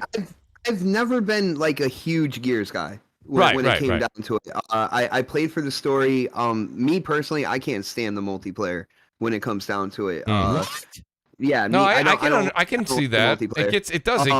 It gets old. Go ahead, Xbox. I feel like with Gears 4 and 5, the one thing within the story that I didn't like, when they introduced Gears 4, they were talking about a new enemy, right? A new enemy, and then when it came down to it, the new enemy was just basically a reskin of the old enemy, for the most part. A couple like new species within there, but and that kind of. That left a little bit of a sour taste in my mouth. Kill. But I did like Gears 5's like story. I liked where they were going with Kate and stuff like that. You know, people who were really invested in the Gears franchise, they're feeling left out. They want their hero like kind of back into it and stuff. But I'm more kind of like open-minded, and I like the emotion that was being shown around that character. and the story that kind of evolved from there. So I thought the story was not bad at all with Gears 5. Like I said, I do want to reiterate. I do agree with what Code's saying in his Killzone Shadowfall is probably one of the best examples. I think that the Coalition is extremely talented because, let's be honest, BRAP, this is what I think you're talking to. The game looked fine. It looked good. It played well. Right? I didn't say I had hiccups or this and that. I just said it wasn't. It just. Listen, why do we play games? For fun, right? And I can only speak for myself. Thank you. Yeah. And I got to be honest with you, Gears 5 and Hivebusters it wasn't fun. I'm so, and if I'm alone, I'm okay. I'll be honest. Listen, it ain't the first time I'm on my own island. It's cool. Mooch, I disagree with you on Hivebusters. I thought it was fun. Okay. And like, so here's the thing. Like oh my God. So like I remember like coming off like, you know, like I was an Xbox fanboy, right? And when Gears hit after Halo and that multiplayer hit, we're like, oh shit, we got it locked down. We got Gears, we got Halo, you know. But for me, like Gears kind of like, yeah, like with Marcus, like, okay. But this DLC to me, like, was very engaging in the sense that it presented new characters that you cared about. And that's the big thing for me with Gears. Like, I don't care about Marcus anymore. I don't care about Marcus. I care about Dom. I care about Coltrane. I don't care about Coltrane. Any of them. I don't, because I've lived that. To me, this was like Gears Hivebusters was like a fresh start for the franchise, and I appreciated that. I loved it. What was disappointing though was that as I'm popping achievements, I'm seeing that not a lot of people have played that. That's disappointing. Well, that's the thing. Gears is a major. It's a major staple. The Coalition's talented though. It's a major staple in Xbox's portfolio, and you just said it yourself, Brad. I'll use your words and not mine, because we're not. If you don't agree with me, that's fine. I'll use your own. No one played it. Like that. That's all. That's all you have to say. There's right. I mean, Persona and Jay say this all the time. Like, if no one's playing it, then like, is it good? You know, it's what are we doing here? Like, if that's the thing I don't understand. Like, it doesn't make any sense to me. So, I mean, that's my thing on that. And don't get me wrong, BRAP, if you enjoyed it, I got to tell you something. I'm jealous. Mooch, I'm jealous you enjoyed it. Like, I wish I could have. Mooch, at the end of the game, I'm like, oh my God, I want more. And this is the first time that I've like wanted more from a Gears game. I didn't want more from Gears after Gears 4. I was very disappointed. Wait, did anybody else? I mean, BRAP, I value that. Bari, did you play it or? From Gears to create to make a new IP. Like when BRAP wants more, they're like, all right, we're gonna take a break for a while. Yeah, they're taking a break. They're gonna make something else. Which, by the way, I encourage and I do want to reiterate. I do like what Code said. That none of that was actually on the Coalition's like quality. The game is beautiful. There's no doubt about it. It's absolutely stunning. But you know, it's not always just the beauty of the game. It does have the game mechanics, the story, the characters, the development. That all plays a role in your enjoyment and your fun and being enraptured into the story of everything that's going on. I think it's all part, and that's what makes it so hard, right? Doesn't matter if you're talking about a movie, a game, music. If you can't keep that audience in tune and with you the entire ride, you lose people. And they started doing that back in Gears 4, right, Code? And that's what I'm saying. It's nothing on the development team. They're definitely talented folks. It's a beautiful looking game. Let me get to some super chats here because I'm keeping everybody way past the 2 hour mark, and I apologize, guys. The great BRAP. BRAP's in here. He says, what's up, PlayStation, tomorrow at 11 a.m. Eastern, that fragrance. So there you go, Jay and Persona. You're getting a little plug there from the great BRAP. BRAP, thank you for that fantastic super chat. Thank you. The great Sir X-Man says, Xbox for the win because I love playing with friends. Sir X-Man, that is very true of you. And you're a very great, you're a great guy in the community. I appreciate that, sir. Dude, he hasn't played golf with me in so long. It has been a while. It has been a while. I'm wondering the same thing. He's playing games on PlayStation. That's why. Oh, no, I think he's on PC. What are you talking about, I think he's on PC. He's PC Master Race now. He's talking about 3. Exactly. Yeah, he jumped over. Strong jawline Herman says, why is Code is not strong jawline Herman? We're gonna go to Olamoka. He says, my opinion is that Sony's roadmap was already set. This is not a reaction to Microsoft's move. Sony had deals with Disney to get their Marvel characters, to get other Marvel characters. I think that's what we did, Olamoka, when we were discussing with when Code and Jeff, the great Jeff Grubb, were going back and forth. MexJ88, Mooch Maniac family member, he says, this is why Xbox doesn't get crap. because you're all begging for free stuff left and right. We say vote with your wallet, but you all give it away like Republicans. It was MexJD. Thank you for throwing that in. He's going to throw that in there. That's awesome. Fucked up. The great MexJ88 family member. Strictly Gaming, who's here. Strictly, which I actually got a chance to first meet Strictly Gaming when I was on What's Up PlayStation. He says, this convo is gold. Shout out to my guys, Bari, Persona, and Unk. He says, much love. What up, nephew? He says, PlayStation gamers buy our games because we know the quality is top notch. Track record is everything, and we buy deluxe editions. That's very true. That is true. Hey, Mooch, yes, hey, Mooch, real quick. Sure. Can we not refer to Optimus Code as Unk? Can we refer to him as old ass motherfucker? Oh, jeez. jeez. This dude Code, is fucking old. I'll let you handle that one. Strongline Herman says Pegasus Nation gonna revoke the contract code. Strongline Herman. No, we get to tell the truth over here on the Pegasus side. That's kind of the whole point. There is no hive mind. We like gaming, and we speak honestly about all gaming, man. That's kind of the point. That's why I am on the Pegasus side. I don't have to just damage control just because that's the movement. No, we speak what we think to be true. Just like earlier, Jay Bari and Persona and I disagreed about Avengers. We can do that over here because there is no hive mind. We are individuals, but at the end of the day, we are bound together by greatness, and that's what cures all. That boy good. That boy good. Well, Olamoka comes right back. He says the strong jawline Herman. He says code is protected, no touch. Can't even touch code. Man, Xbox the one who protected. Moose told me 5 times, Cole, shut your old ass up and let him finish his point. I tried. Listen, I'm trying to be that 1970s like host there, Code. I don't know. I'm gonna have to give myself a report card after this. Moose, real quick, though, like what Code and Bar are saying, it's not exaggeration. Because I've like I remember like when the whole PC thing came about, like PlayStation games going on PC. Barry's on this podcast. Right. And I was going back and forth with Barry. Barry's like, nah, fuck Jim Ryan. You know, it's like, we don't want to go on PC. No, Barry was hard on it. Right, yeah. Barry, right? Yeah, no, he did. He went in. So like Code, what Code is saying, it's not exaggeration. It's facts. No, I agree. Hey, I always say, man, gaming is a selfish hobby, man. At the end of the day, if I ain't happy, I don't give a fuck about what your thoughts are. Yeah, that's just what it is. Hey, Barry, we got into debate, and I've got to debate Persona. You know, like, but that's what I'm saying. Like, you guys have debates, and so what Code is saying is not really off topic. And I know a lot of people are like, oh, you know, it's just cap. You know, no, it's not. They really do.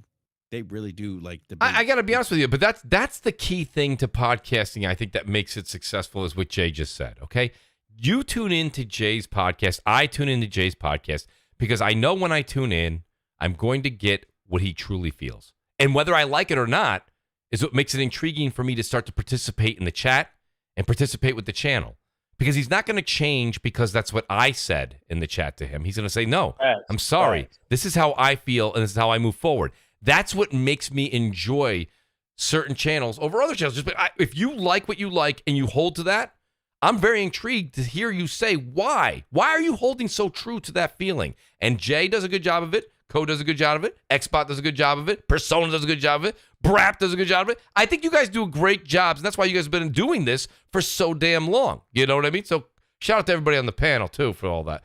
TrueWiddy says, Fire Sprite is doing a multiplayer first-person shooter and dark narrative game. I don't know what he means by that, but I didn't know that much about Fire Sprite. But TrueWiddy, I appreciate the heads up. Sir X-Man says Xbox players play old and new games. Facts. Sir X-Man's back. He says he will let little kids play God of War. I don't know. Sir X-Man, I have no idea what that means. Or little children play God of War. Maybe we're a little too far from when we wrote that, from when we were having the discussion. I apologize. TrueWiddy's back. He says Game Pass didn't put no pressure on Sony. When sales comes, it's 99-1 in sales on PlayStation. That's why they can get all these deals. Game Pass will be a Microsoft wall. So, you know, listen, the jury's still out on Game Pass. I think that's why even on this channel, I mean, if it comes up, we do have to talk about it, right?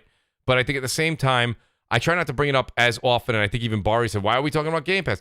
There's no real reason. Game Pass needs its time. It needs its time to grow, and then we'll find out if it's successful. We're going to find out. Mooch, Go ahead, Persona. Never mind. No, go ahead, Persona. No, it's too late. Never mind. It's too late. He's like, I don't want to go another 45 minutes. No. Seriously, come on, Persona. Yo, Game Pass been out since 2017. It's been a minute. Fuck, man. Like, yo. No, yeah. Listen. What? Like, you got CEOs telling you that Game Pass shit ain't gonna be sustainable for the games that people really want to play. Mm-hmm. You got devs telling you they ain't getting their royalty checks. Mm-hmm. Come on, man. Come on, man. Like, come on, man. Yeah, what we talking about here? Money from the publishers, by the way, and the publishers are the ones that do the deal with Game Pass. So they need to talk to the publishers. That's the problem. And the publisher didn't, and the publisher didn't meet their quota. So that tells you. What does that tell you? I believe the publisher you're talking about has a track record of holding dev money back. Okay. I'm just saying. I still think that the big point that Persona made is something that I've also been saying is that, Game Pass it didn't come out last week. It has been out, pardon me, since 2017. And, Xbox always does this very strategic. They've decided not to release numbers. They release numbers when they want to release them. When things spike, they talk about them. Now we haven't heard a Game Pass number in ages. A subscription number. They released Game Pass early. We all know what happened last generation, and at one point in time, how critical it was for Xbox, as a division within Microsoft, and they released Game Pass with smaller titles, old titles, indies and stuff, and now we're getting to the point. And that's why I said. That's why I said I agree with you. Halo, Starfield. Yeah, and I agree. Now we're getting to the point that they envisioned with Game Pass. That's why I said, and Persona has every right to say I disagree because I do see his point. But I said that the Game Pass does have it's from 2017, but they really haven't kind of got their legs until just recent with the acquisitions. Now we're going to start seeing with Halo Infinite, and then hopefully going into 2022. But that's why I said we'll see. I'm still. You guys know how I feel about Game Pass. It's just how I feel about it. I don't know if it's necessarily the future, but like you said, Xbox, you said it really well. We won't know. Man. We won't know until we won't really know, BRAP, until we see the first party start to roll out. I think it's definitely part of the future, man. I really do. Yeah. Brian, right in the chat, he goes, Mooch, that's definitely not a future I can support. It's a part of the future. A lot of people don't want to Persona.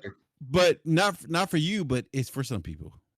No, that's fine. Yeah. But what I'm saying is, as a secondary or even a tertiary, sure. But as a main way of how we tertiary, how we all play, how we all play. What did you say, Code? I said that means third. In case you wasn't. I know what it means, Code. Oh, okay. But how the main way we consume gaming, I still want it to be traditional.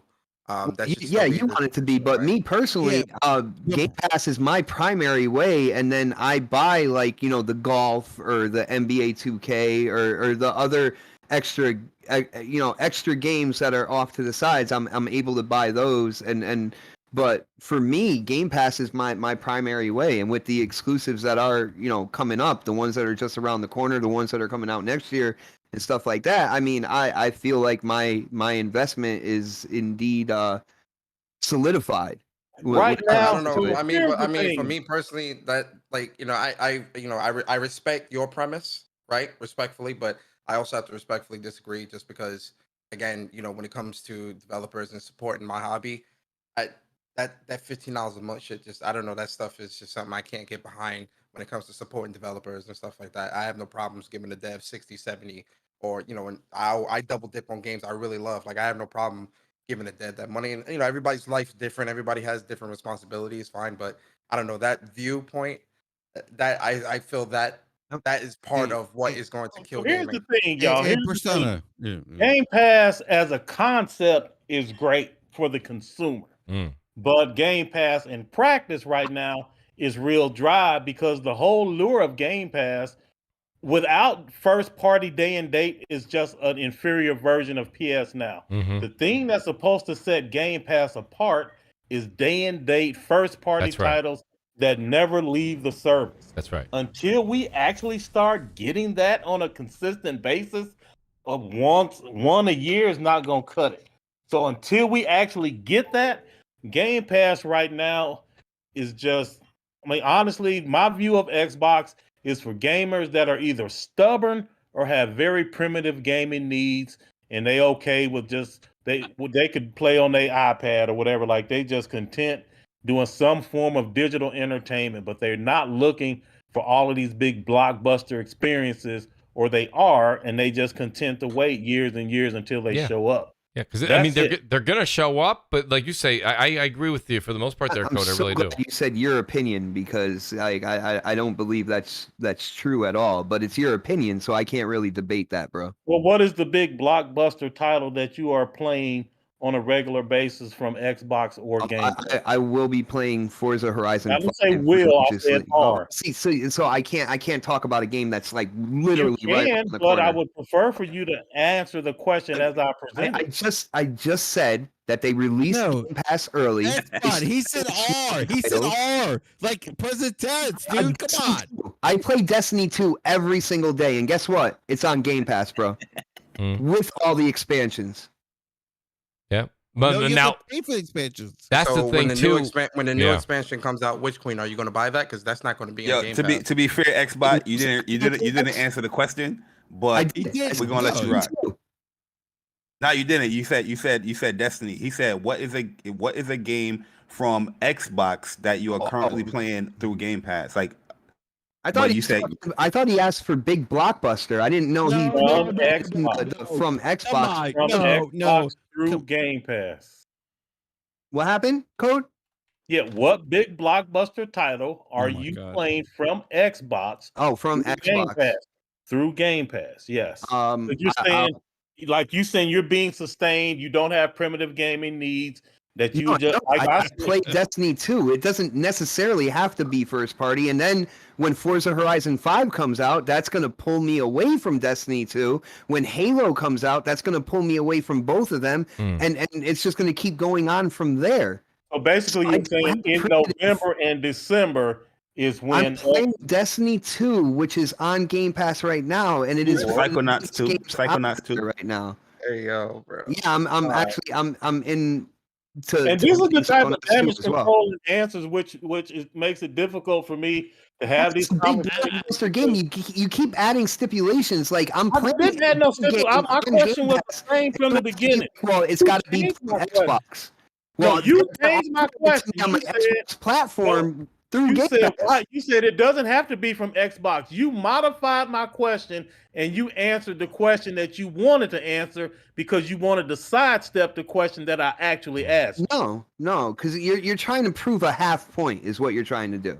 No, I'm trying to. I'm not that. Well, no. Tell him to let me finish my thought. Yeah, go ahead. No, go ahead, Cole. That is not true. What happened was I said Xbox is for people that are either stubborn or have primitive gaming needs because they are not getting these big blockbuster, consistent gaming experiences that gamers like me want.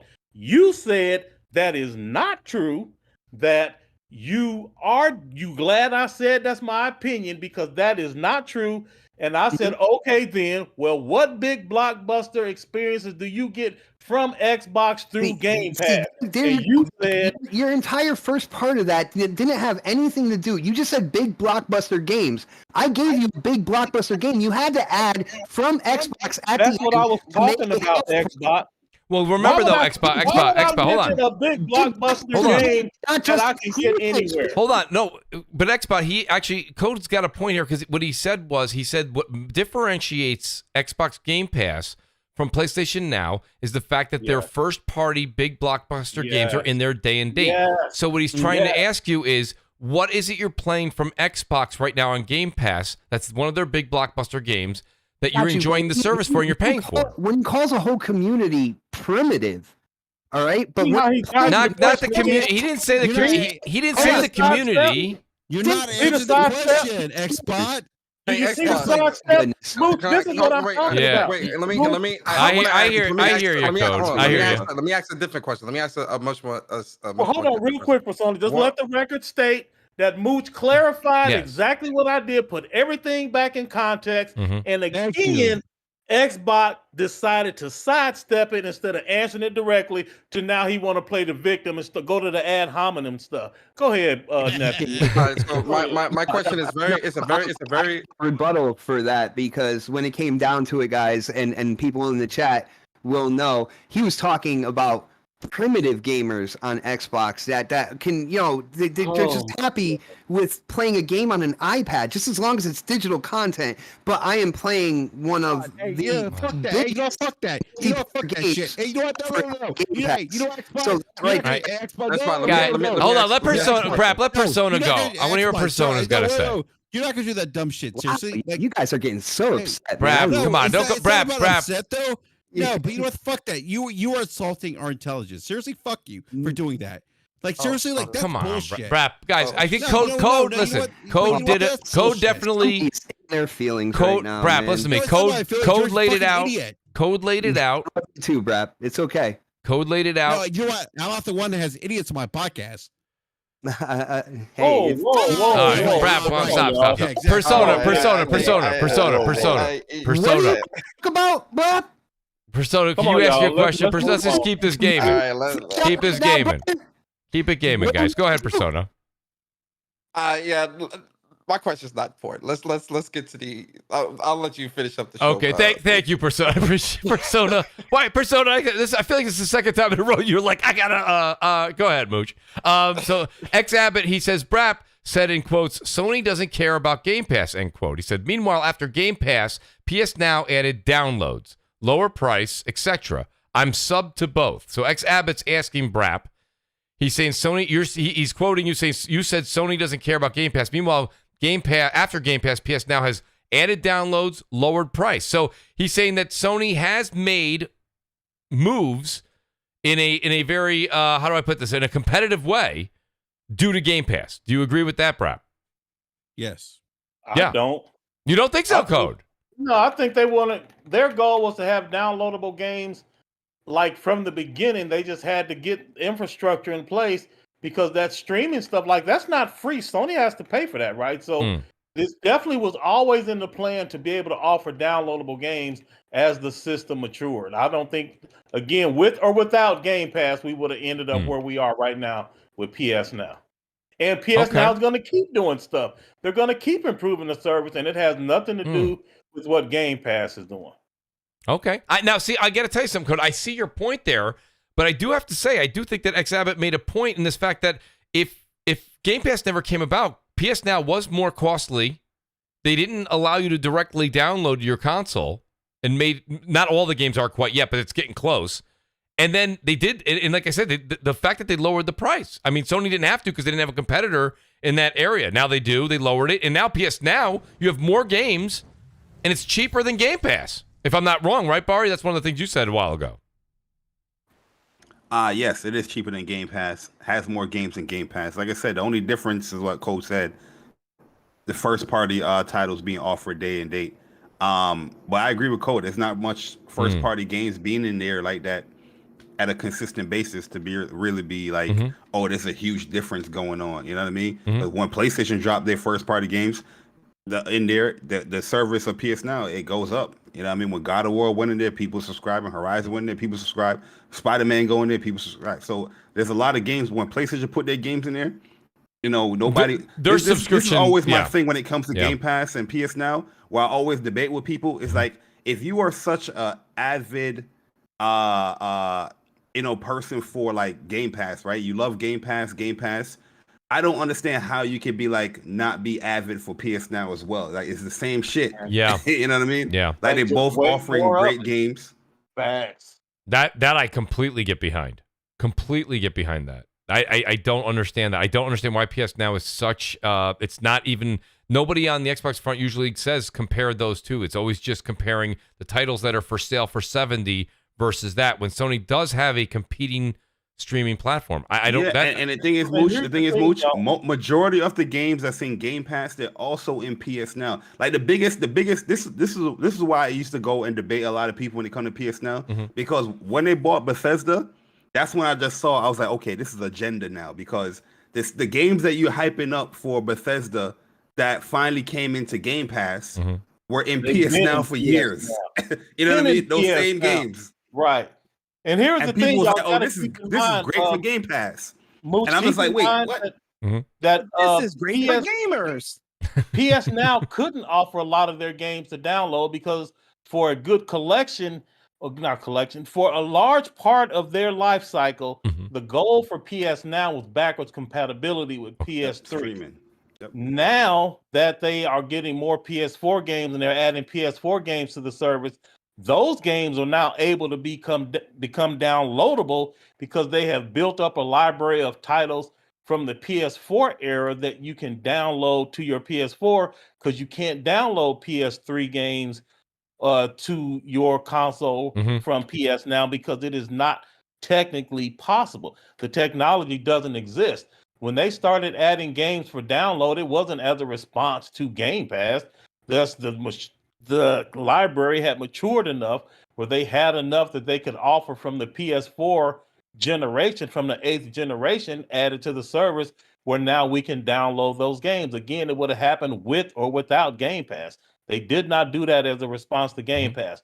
The price thing, that might be an actual valid point, though, so we'd have to consider that. But their plans for streaming versus downloadable and other improvements that they have in the pipeline is just the natural maturing of the service. Okay, that's interesting. Okay. No, and it's good to hear that from your background there, Code. I didn't really think about it. That's true, right? Natural progression. 10 o'clock. I know it's 10 o'clock in New York. This is crazy. I got a couple more super chats here. Well, a couple are coming your way too, Brap. These are good.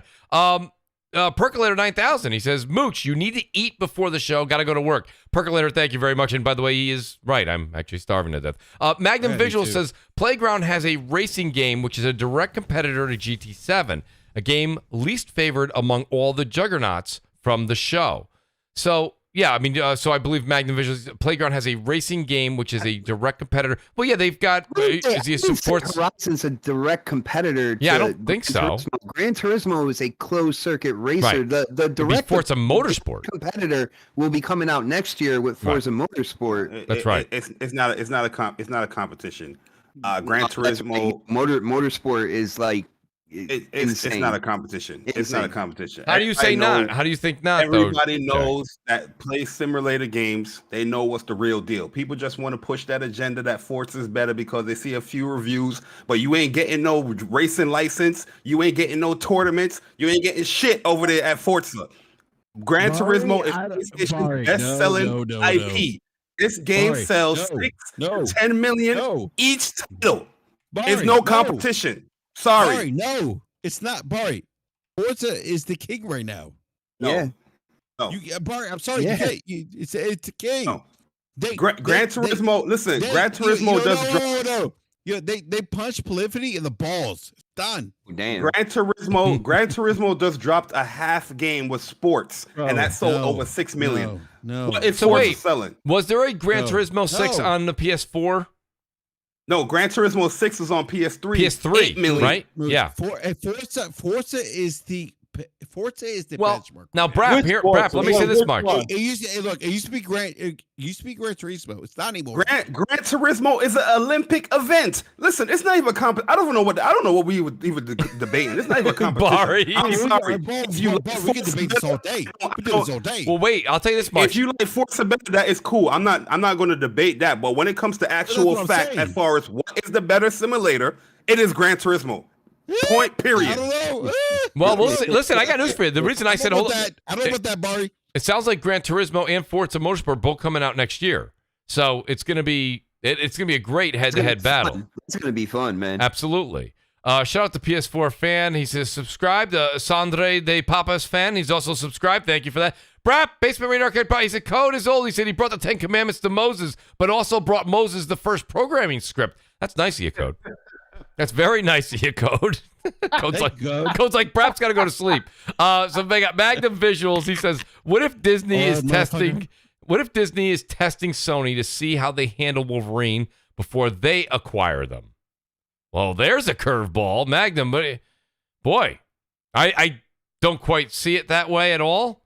But no, that stems from a rumor. There's been a rumor going around that Disney was looking to acquire the movie side of Sony, and Sony's not necessarily saying no, but the rumor is that if push comes to shove, Disney might try to completely acquire Sony in a more kind of like hostile environment when it comes down to it, and then they would also own PlayStation as well, which is an incredible long shot. Let's put it that way. It's not out of the realm of possibility, but it is. It is out of the realm of possibility. Things like Microsoft buying Capcom, the stuff like that. Like once you're so big, the Japanese government itself gets involved in some things they just won't allow to happen. Not only that, Disney just gobbled up Fox last year or 2 years ago for $60 billion. They can't foot that. Oh yes, they can. Yo, Disney got that money. Disney got that money, bro. Don't get it twisted. Don't get it twisted. Go ahead. Never mind. I did say it's a Persona. Man, go ahead, bro. That's fine. I did Persona, go ahead, bro. So wait, like 3 times in the same spot. I did say that as well, but it's not out of the realm of possibility. I think Magnum. I want to hear Persona as a rebuttal, though. I'm gonna hear that. Enrique, I think you drunk, man. What you been sipping on? Code knows. Hey, Code. You're old. Leave me alone, man. All right. Strong jaw player. he said strong jawline. Herman says Bat is a legend, Code. So I don't know unless he spelled it wrong. Do you know Bat is, Code? He said Bat is. Let that go. Okay, I will let that go because Code said so. Yes. But, seriously, I did want to hear Persona's rebuttal about that. What Xbox was saying. Persona? It was nothing important. Persona is Persona on Crossfire does have the choice to pass. No, I want to hear passing. I want to hear it. I'm good. I appreciate it. Persona, Persona cracks me up. It was nothing important. Shout out to Glintzer. He says Mooch earned his referee license tonight. Thanks, Glintzer. I appreciate that. But we've had one hell of a show, and everybody here has poured their heart out. The great Sir X-Man says, "Damn, pass. Let me play on PC," and I love it. Shout out to Sir X-Man. All right, guys, we are at the 3-hour mark. We haven't had a 3-hour Crossfire. It's been about 2 years. So I do want to say thank you to the panel that remained here. I blame it on the parties. Absolutely. So I do recommend everybody. Absolutely not. Absolutely not. No, I blame it on the parties. Barry. We was out here chilling. Absolutely not. No, Barney, you. I'm gonna go. Listen, BRAP, I'm gonna get us out of here because I know I already heard some of everyone on the panels. Like Better Half's always like, are you getting done with this show? Is this show almost over? Like people are like, yeah, I swear to God, it's almost over. I swear. So let me say this much. I'll go in reverse order and say shout out to Optimus Code here. Code, outstanding to have you on the show as always, man. And you know what's great too is you were here for the entire show. I mean, a couple minutes in the beginning, but I gotta be honest with you, man. This is a long ass show, and I truly appreciate your opinion and your take. Love the Twitter Spaces. You've almost got your own podcast on Twitter. I think you kind of own that space right now because when I see you go live, I don't care if I'm at work. I don't care what I'm doing, mowing the lawn. I'm listening. So, Code, listen, do me a favor. Keep those Twitter Spaces up. I appreciate you being here tonight, and let people know where they can find you. Man, if people want to find me, they'll track me down, Mooch. I ain't got nothing to say, nothing to advertise. Let's just say the Royal Order of Pegasus Nation is out here representing, and these bots ain't going to be able to run wild like they've been used to all these years. It's time for a reckoning, and that's what all I got to say.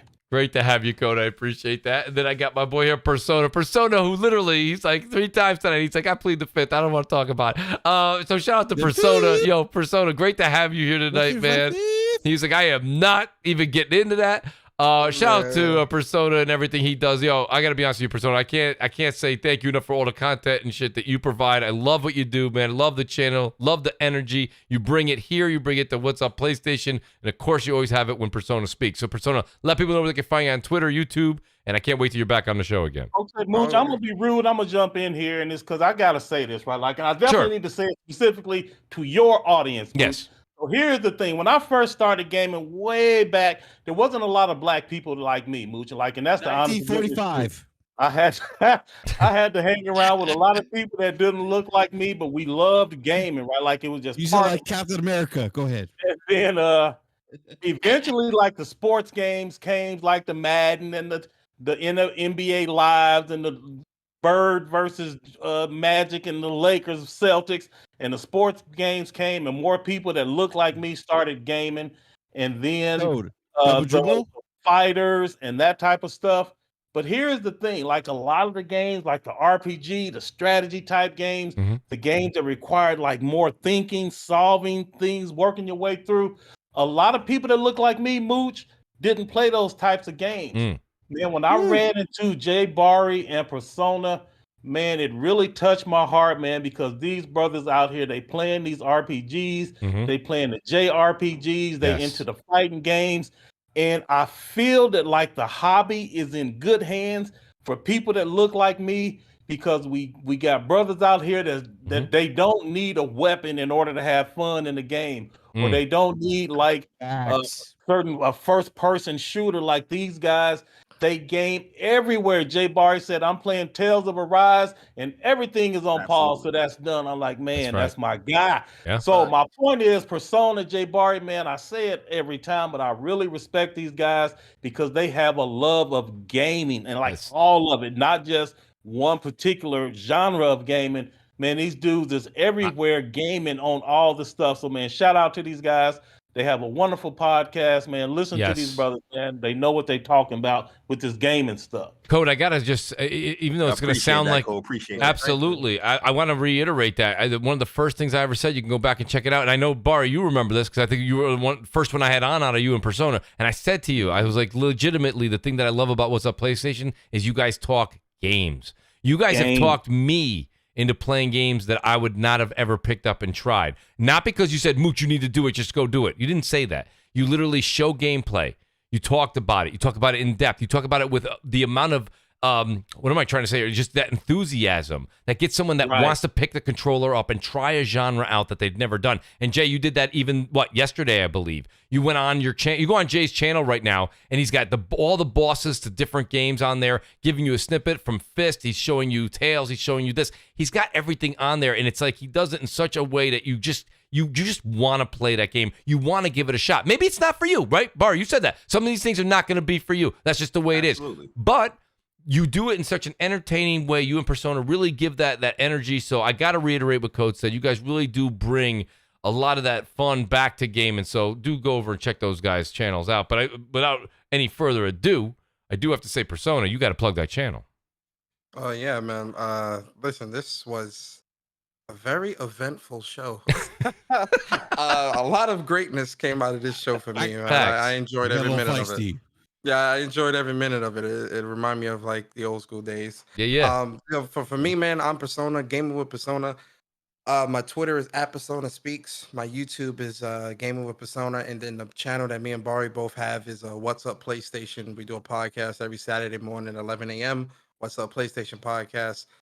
We got a dope guest this week with Hip Hop Gamer. Nice. And definitely check that out. And hope you guys if you like it, then subscribe. If you don't like it, then don't. Appreciate you stopping by. That's how I look at it, man. You don't have, if you like my content or like the content that me and Barry do, subscribe. I'm not gonna sit here and say you have to do that. If you enjoy the content, do that. If you don't, appreciate you stopping by. But with that being said, shout out to the panel, shout out to the chat. Appreciate all of you. Have a great night. Have a great weekend. Be safe. And thank you for having me, Mooch. Always, Persona. Always, man. And then I've got my buddy here, Jay Barry. Jay Barry always has the greatest list on YouTube, man. I got to be honest with you, man. Jay, awesome to have you on the show, man, as always. Looking forward to what you and Persona are going to do tomorrow morning. Let people know where they can find you, and I will have you both on the show again very, very soon. Yeah, I appreciate it too, man. Appreciate the invite. Yo, Mooch is the only dude known on a Friday night when Tales of Arise come out here, and he has me sitting down here for 3 hours. I know. I feel guilty. I feel guilty. I'm sorry, Jay, but I appreciate it. Trust me, I know. Only Mooch can get away with that. Only Mooch. You know, it's NYC love, man. Yes, sir. Thank you. But nah, man, I appreciate all the comments that you guys said. Appreciate it. I do get a bad rap around here in these gaming streets. I don't know how, but I always say, like, if you talk about gaming, you got to showcase it as well. So I do respect channels that like also showcase their gaming, because it doesn't matter if you're good or bad. Like, I like to see opinions that also have gaming in the background with it. You know what I mean? Instead of just these blanketed opinions. You know what I mean? Facts. Like all these Avengers opinions. Wink, wink. But nah.